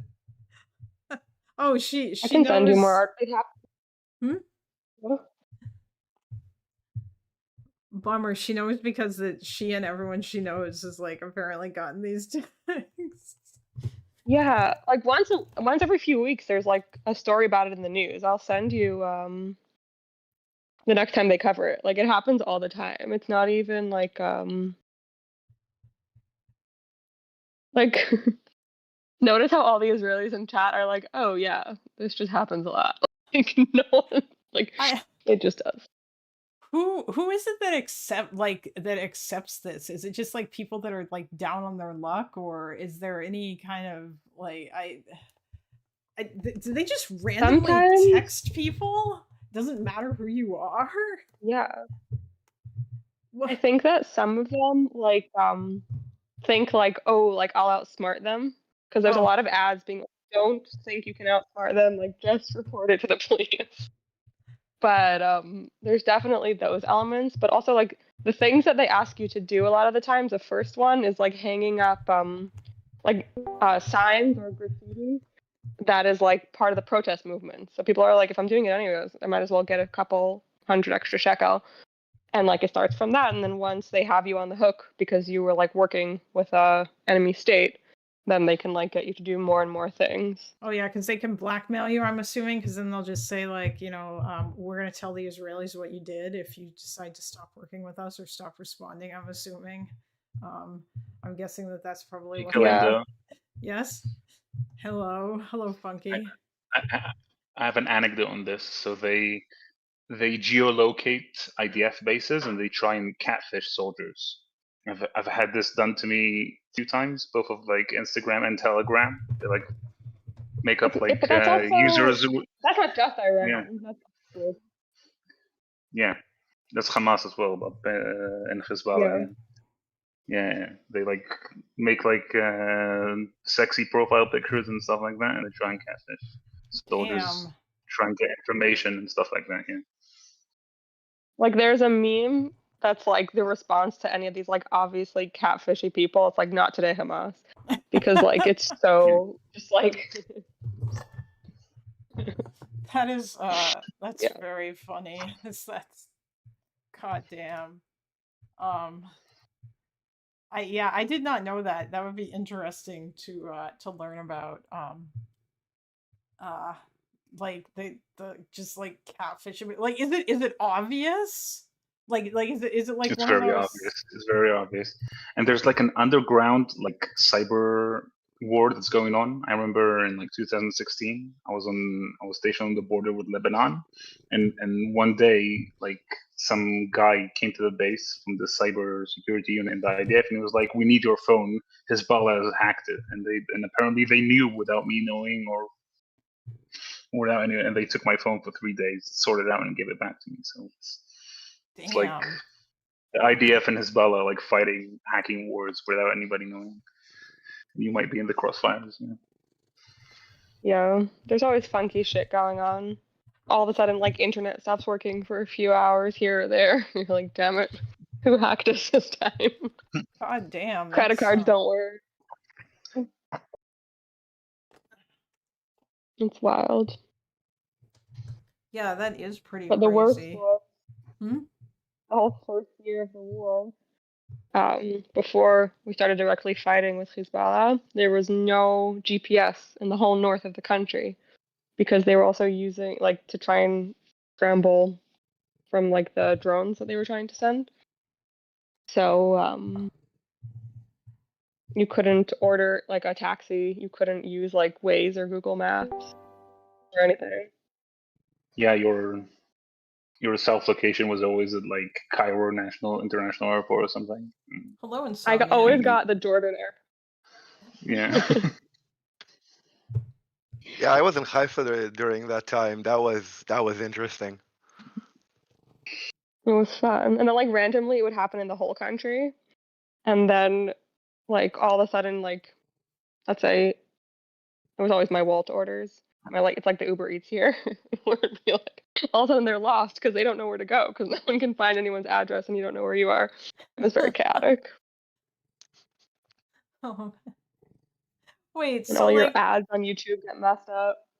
The catfishing shit, was it literally just like someone would just message you and like the kind of like your typical standard like hey, want to see some pics or like that kind of shit, like sometimes I will get there are certain platforms that I'll get like these, like they're obviously bots that'll just send random messages trying to get people to click on, like check out hot pics here, like that kind of shit. The Iranian version of IDF girls. Like, you just see their profiles available to match. Oh, so if you were on like a dating website, it wasn't so much that you would get a text message. Is that what they did? Did they make fake profiles? They did. They made fake profiles on Tinder as well. Yeah. Yeah. Oh, damn. That's crazy. Hey, it was always looked like they like just copy pasted some like photos from like Russian male older brides websites or something, and damn. In a sense, though, they're doing us a favor because now we need to be more reliant on person-to-person contact and remembering like real romance.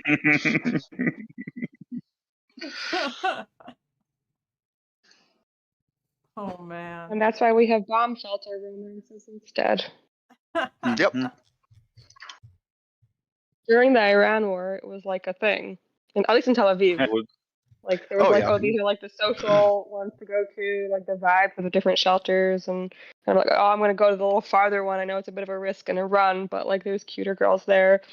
It was like a If you whole. if you have any idea how many relationships I know that started from I like know one. bomb I shelters know in a Iran. bomb shelter meet cute. It's Yeah. very funny. Yeah. I just remember that funny video that got posted by that one guy in Tel Aviv talking about like how in the gay scene they were going to be like having orgies at the bomb shelter or not at the bomb shelter, but that there was going to be somewhere. It was like the most flamboyant. Right. That was really funny. I think Loner watched that on his stream, or it was either him or Destiny, but somebody watched that video. It was on. I wouldn't know. I on had no Twitter. service that week. Oh damn. Oh, We yeah, actually put Wi-Fi in our shelter halfway through because it was so annoying. Well, that's good at least. I mean, Yeah. I guess that like the Arabs in Kfar Qasim have something nice where like they just build the bomb shelters in their homes because I guess they don't get provided like the government doesn't build bomb shelters for them in like the Arab villages. Is that correct or? It's true in a lot Every of private places. home in It's Israel true in has a a bomb shelter. yeah. Any Yeah. new builds will have bomb shelters. It's old Yeah. buildings that don't. And so like a lot of buildings in the north, like communities in the north, Arab and Jewish and Christian and whatever, like that were built before that was like the requirement, don't have access to shelters.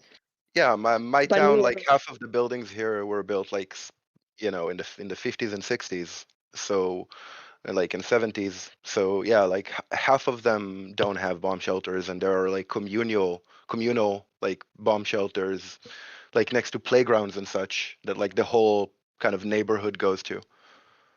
Yeah, I live in like a 130-year-old building in Jerusalem, so I have to run to the local underground parking. Nightmare. Yeah, in Tel Aviv, all the parking lots are also bomb shelters. So people started moving in, like under Dizengoff Center.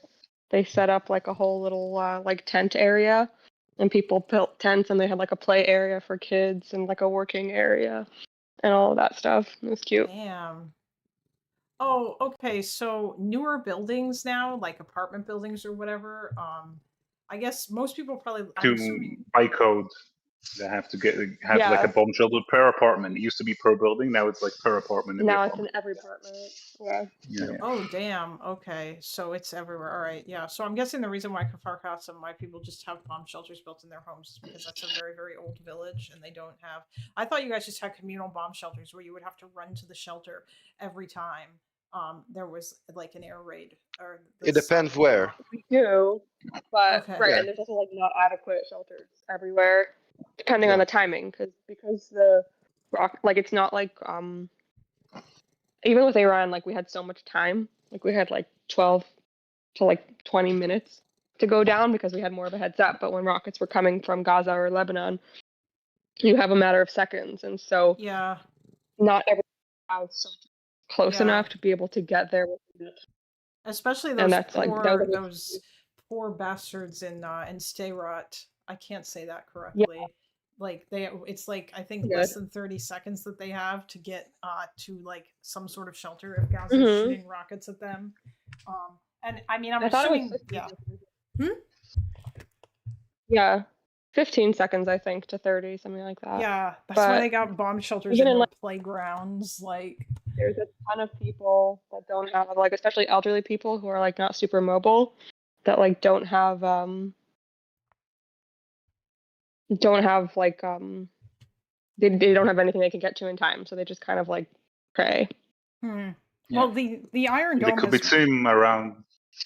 kibbutzim around Gaza. It's even, I remember from when I was there, it was like it was mortars, so the siren would go off after the first one hit. Mm-hmm. There wasn't even Exactly. like time to run. Yeah. damn. Miroz, they Yeah. were like so close that they didn't even have sirens, like to this day.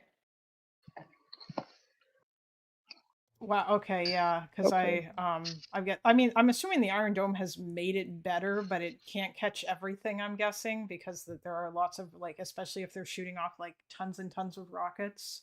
Um, especially when The we're. Iron Dome is a Mhm. game changer as far as like its interception rate is so high that like the odds of getting like of a rocket like hitting someone is significantly lower. That being said, it doesn't take away the trauma of the like drop and run because there's an explosive headed at you in the next couple of seconds. Yeah. Oh yeah. And that part of it has not like growing up in that kind of environment like still has that kind of like same effect on kids. And there is like resentment of like did it like build up a tolerance that we like let this thing grow right next to us because we felt safe and like allowed it to get that much worse, which is like a internal conversation that always happens. Oh yeah. Yeah. Yeah. I can understand that. Oh, hi, cat. Ah. Okay. I think he wants food. Yeah. Um. Yeah. It's. Sorry, this is bright and happy. Yes. I'm talking about explosives. No, like that. Yeah, that's goddamn it. That's like insane. Obviously, like that's like what a crazy way, to live. And yeah, especially to grow up in that. I mean, I guess I can understand why people in Sderot are isn't that aren't people like pretty far to the right there? Was that not one of the things Yeah. that? Yeah, I Generally. I get it. But it's But also because a lot of the people living in Stera are people who were um, kind of like kicked out of like oh yeah, different they. countries in the Middle East because of Oh something like nothing that they ever did. Like it's a lot of Sephardi and Mizrahi Jews, and they're incredibly resentful for hmm. like Yeah, like geographically, representatives that that area is more left than right because like most of the right kibbutzim are like left, but Sderot is a right place. and It's like they Ofakim. have a lot. Yeah, Yeah, Al-Fakim. They have a lot of like more religious people and people who used to be like to come from settler families who wanted to move to like a cheap place in Israel and stuff like that. Oh, yeah. yeah, Okay. Actually, that makes more sense that it would be about that demographic because it also like I mean there are kibbutzim that are on the border with Gaza as well that are full or that at least were full of like hippie people who are like more left wing and whatnot. So, and it's not like they didn't also have to deal with that same kind of shit as well. But yeah, I guess people kind of yeah. forget the Iron Dome was. It takes you to either extremes, right? Hmm. Yeah, Yeah, Like the it's like. left from those areas is also usually a much more involved left. That yeah, Yeah. like the people the Emil kibbutzim Tibon, around for years before that they were pushing for like very I want to say intelligent reform and like they were the ones pushing for like putting an end to the situation and actually like resolving it instead of just buying more time every time for like sweet ideologies. Emil Tibon, he's like a journalist for Haaretz who lived, I guess not in the moment, but he lived in Niroz, which is like the kibbutz that's like the closest, the one that I was saying that doesn't even have sirens because it's like so close to the border. It's the closest one. He wrote a book about, it's called like On the Gates of Gaza, where he talks about his experience on October 7th. His father is the one who like drove down to rescue him and like rescued like 20 or 30 people on the way. Um, and interspersed with that, he also has the whole history of the kibbutz and like the conflict kind of through that lens. Um, and it does a really, really good job of kind of explaining that because that also, because New Laws, I think that started as like a Gali Nachal. Like it was pretty right wing in that sense. And then it kind of how it transitioned and all of that kind of stuff. It was so interesting and he does a really good job portraying it. I highly recommend for anyone wondering about all of that. All right, sorry guys. Yeah, I am at home, right? So, my parents. I want to. I gotta go eat soon, or at least I'd like to. But yeah, it's like 5 o'clock here. What time is it for you guys now? Is it really late? Midnight. 12:15. Yeah, Oh, like it's midnight. oh, okay. Wait, oh, that's right. Do you guys all just stay up hella late? I know that you have insomniac, and I know that Funky, you seem to think sleep is for the weak, but I was working on a research project. Got carried away. oh well, fair enough.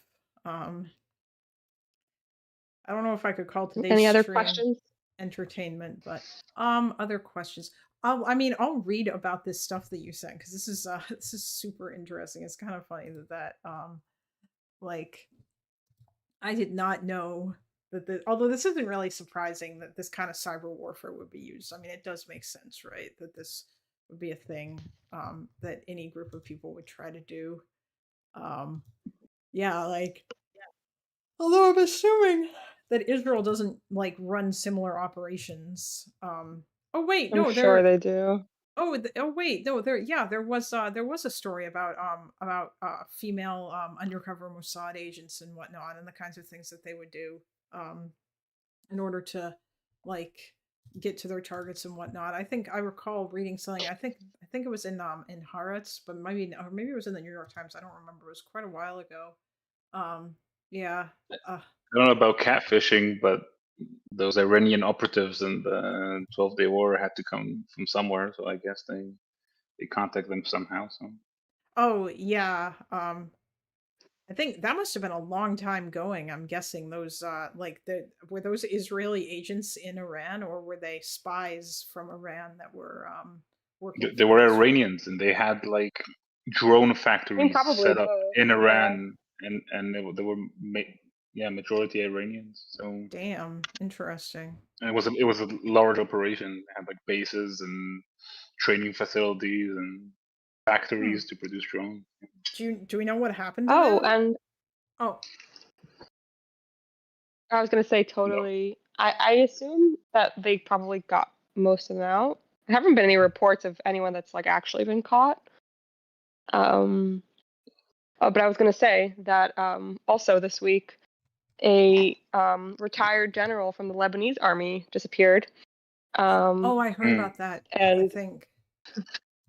they think the rumor is that he may have had some info about the disappearance of Ron Arad. So he was spotted with some supposed Swiss nationals who disappeared along with him a couple of days ago, and nobody's confirmed or denied anything. So that's interesting. well, I thought we knew that he was involved in it, but he Yeah, disappeared. in the first Interesting. days Oh, of okay. him like being taken, Yeah. but that's it. He's also like Oh, related to some pretty special Ron people. Arad was an. Oh, okay. I didn't know about this. An Israeli Air Force officer. The like Missing in OG action. tribe of hostages in this country, basically. Yeah. Since October 1986. Damn. Yeah.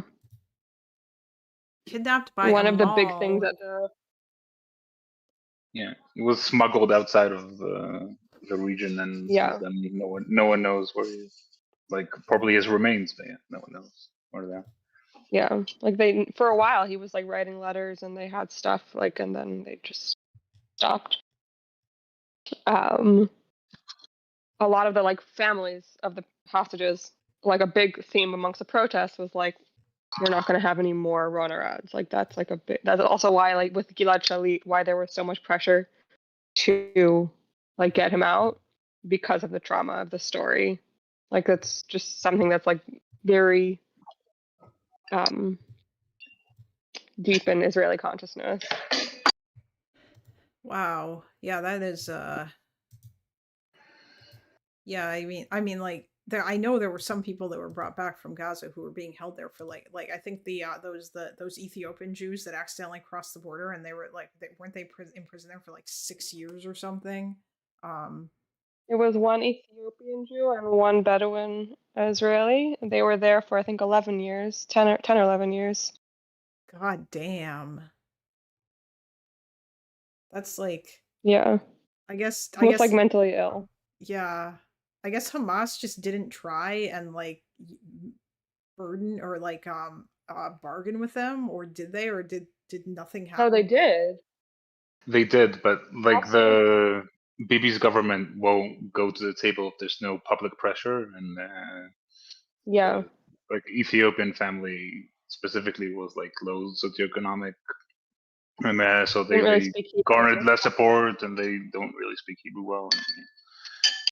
Oh, I see. And I'm guessing There's that like different approaches. Like some families don't want to like spread themselves all over the media every day forever and ever to like yeah, kind of generate that for years. Huge toll. But like in this case, they also like couldn't really. But yeah.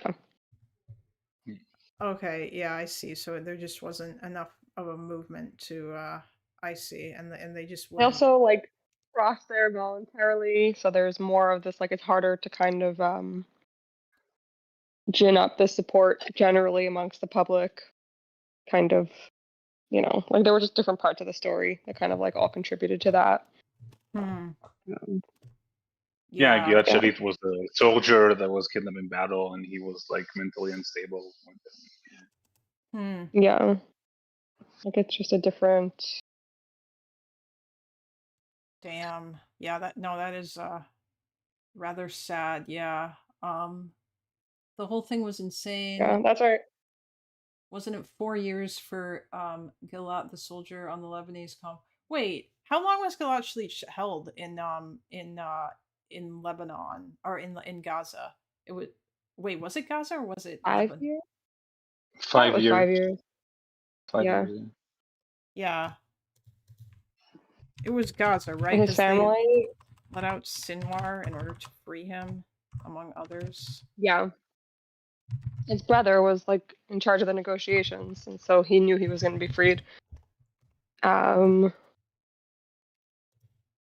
yeah, no, that's why when people would be like, well, if they would just have not like fought, then they would have given the hostages back, or like it's like no, like we already didn't fight and they still had hostages. So like it was just a.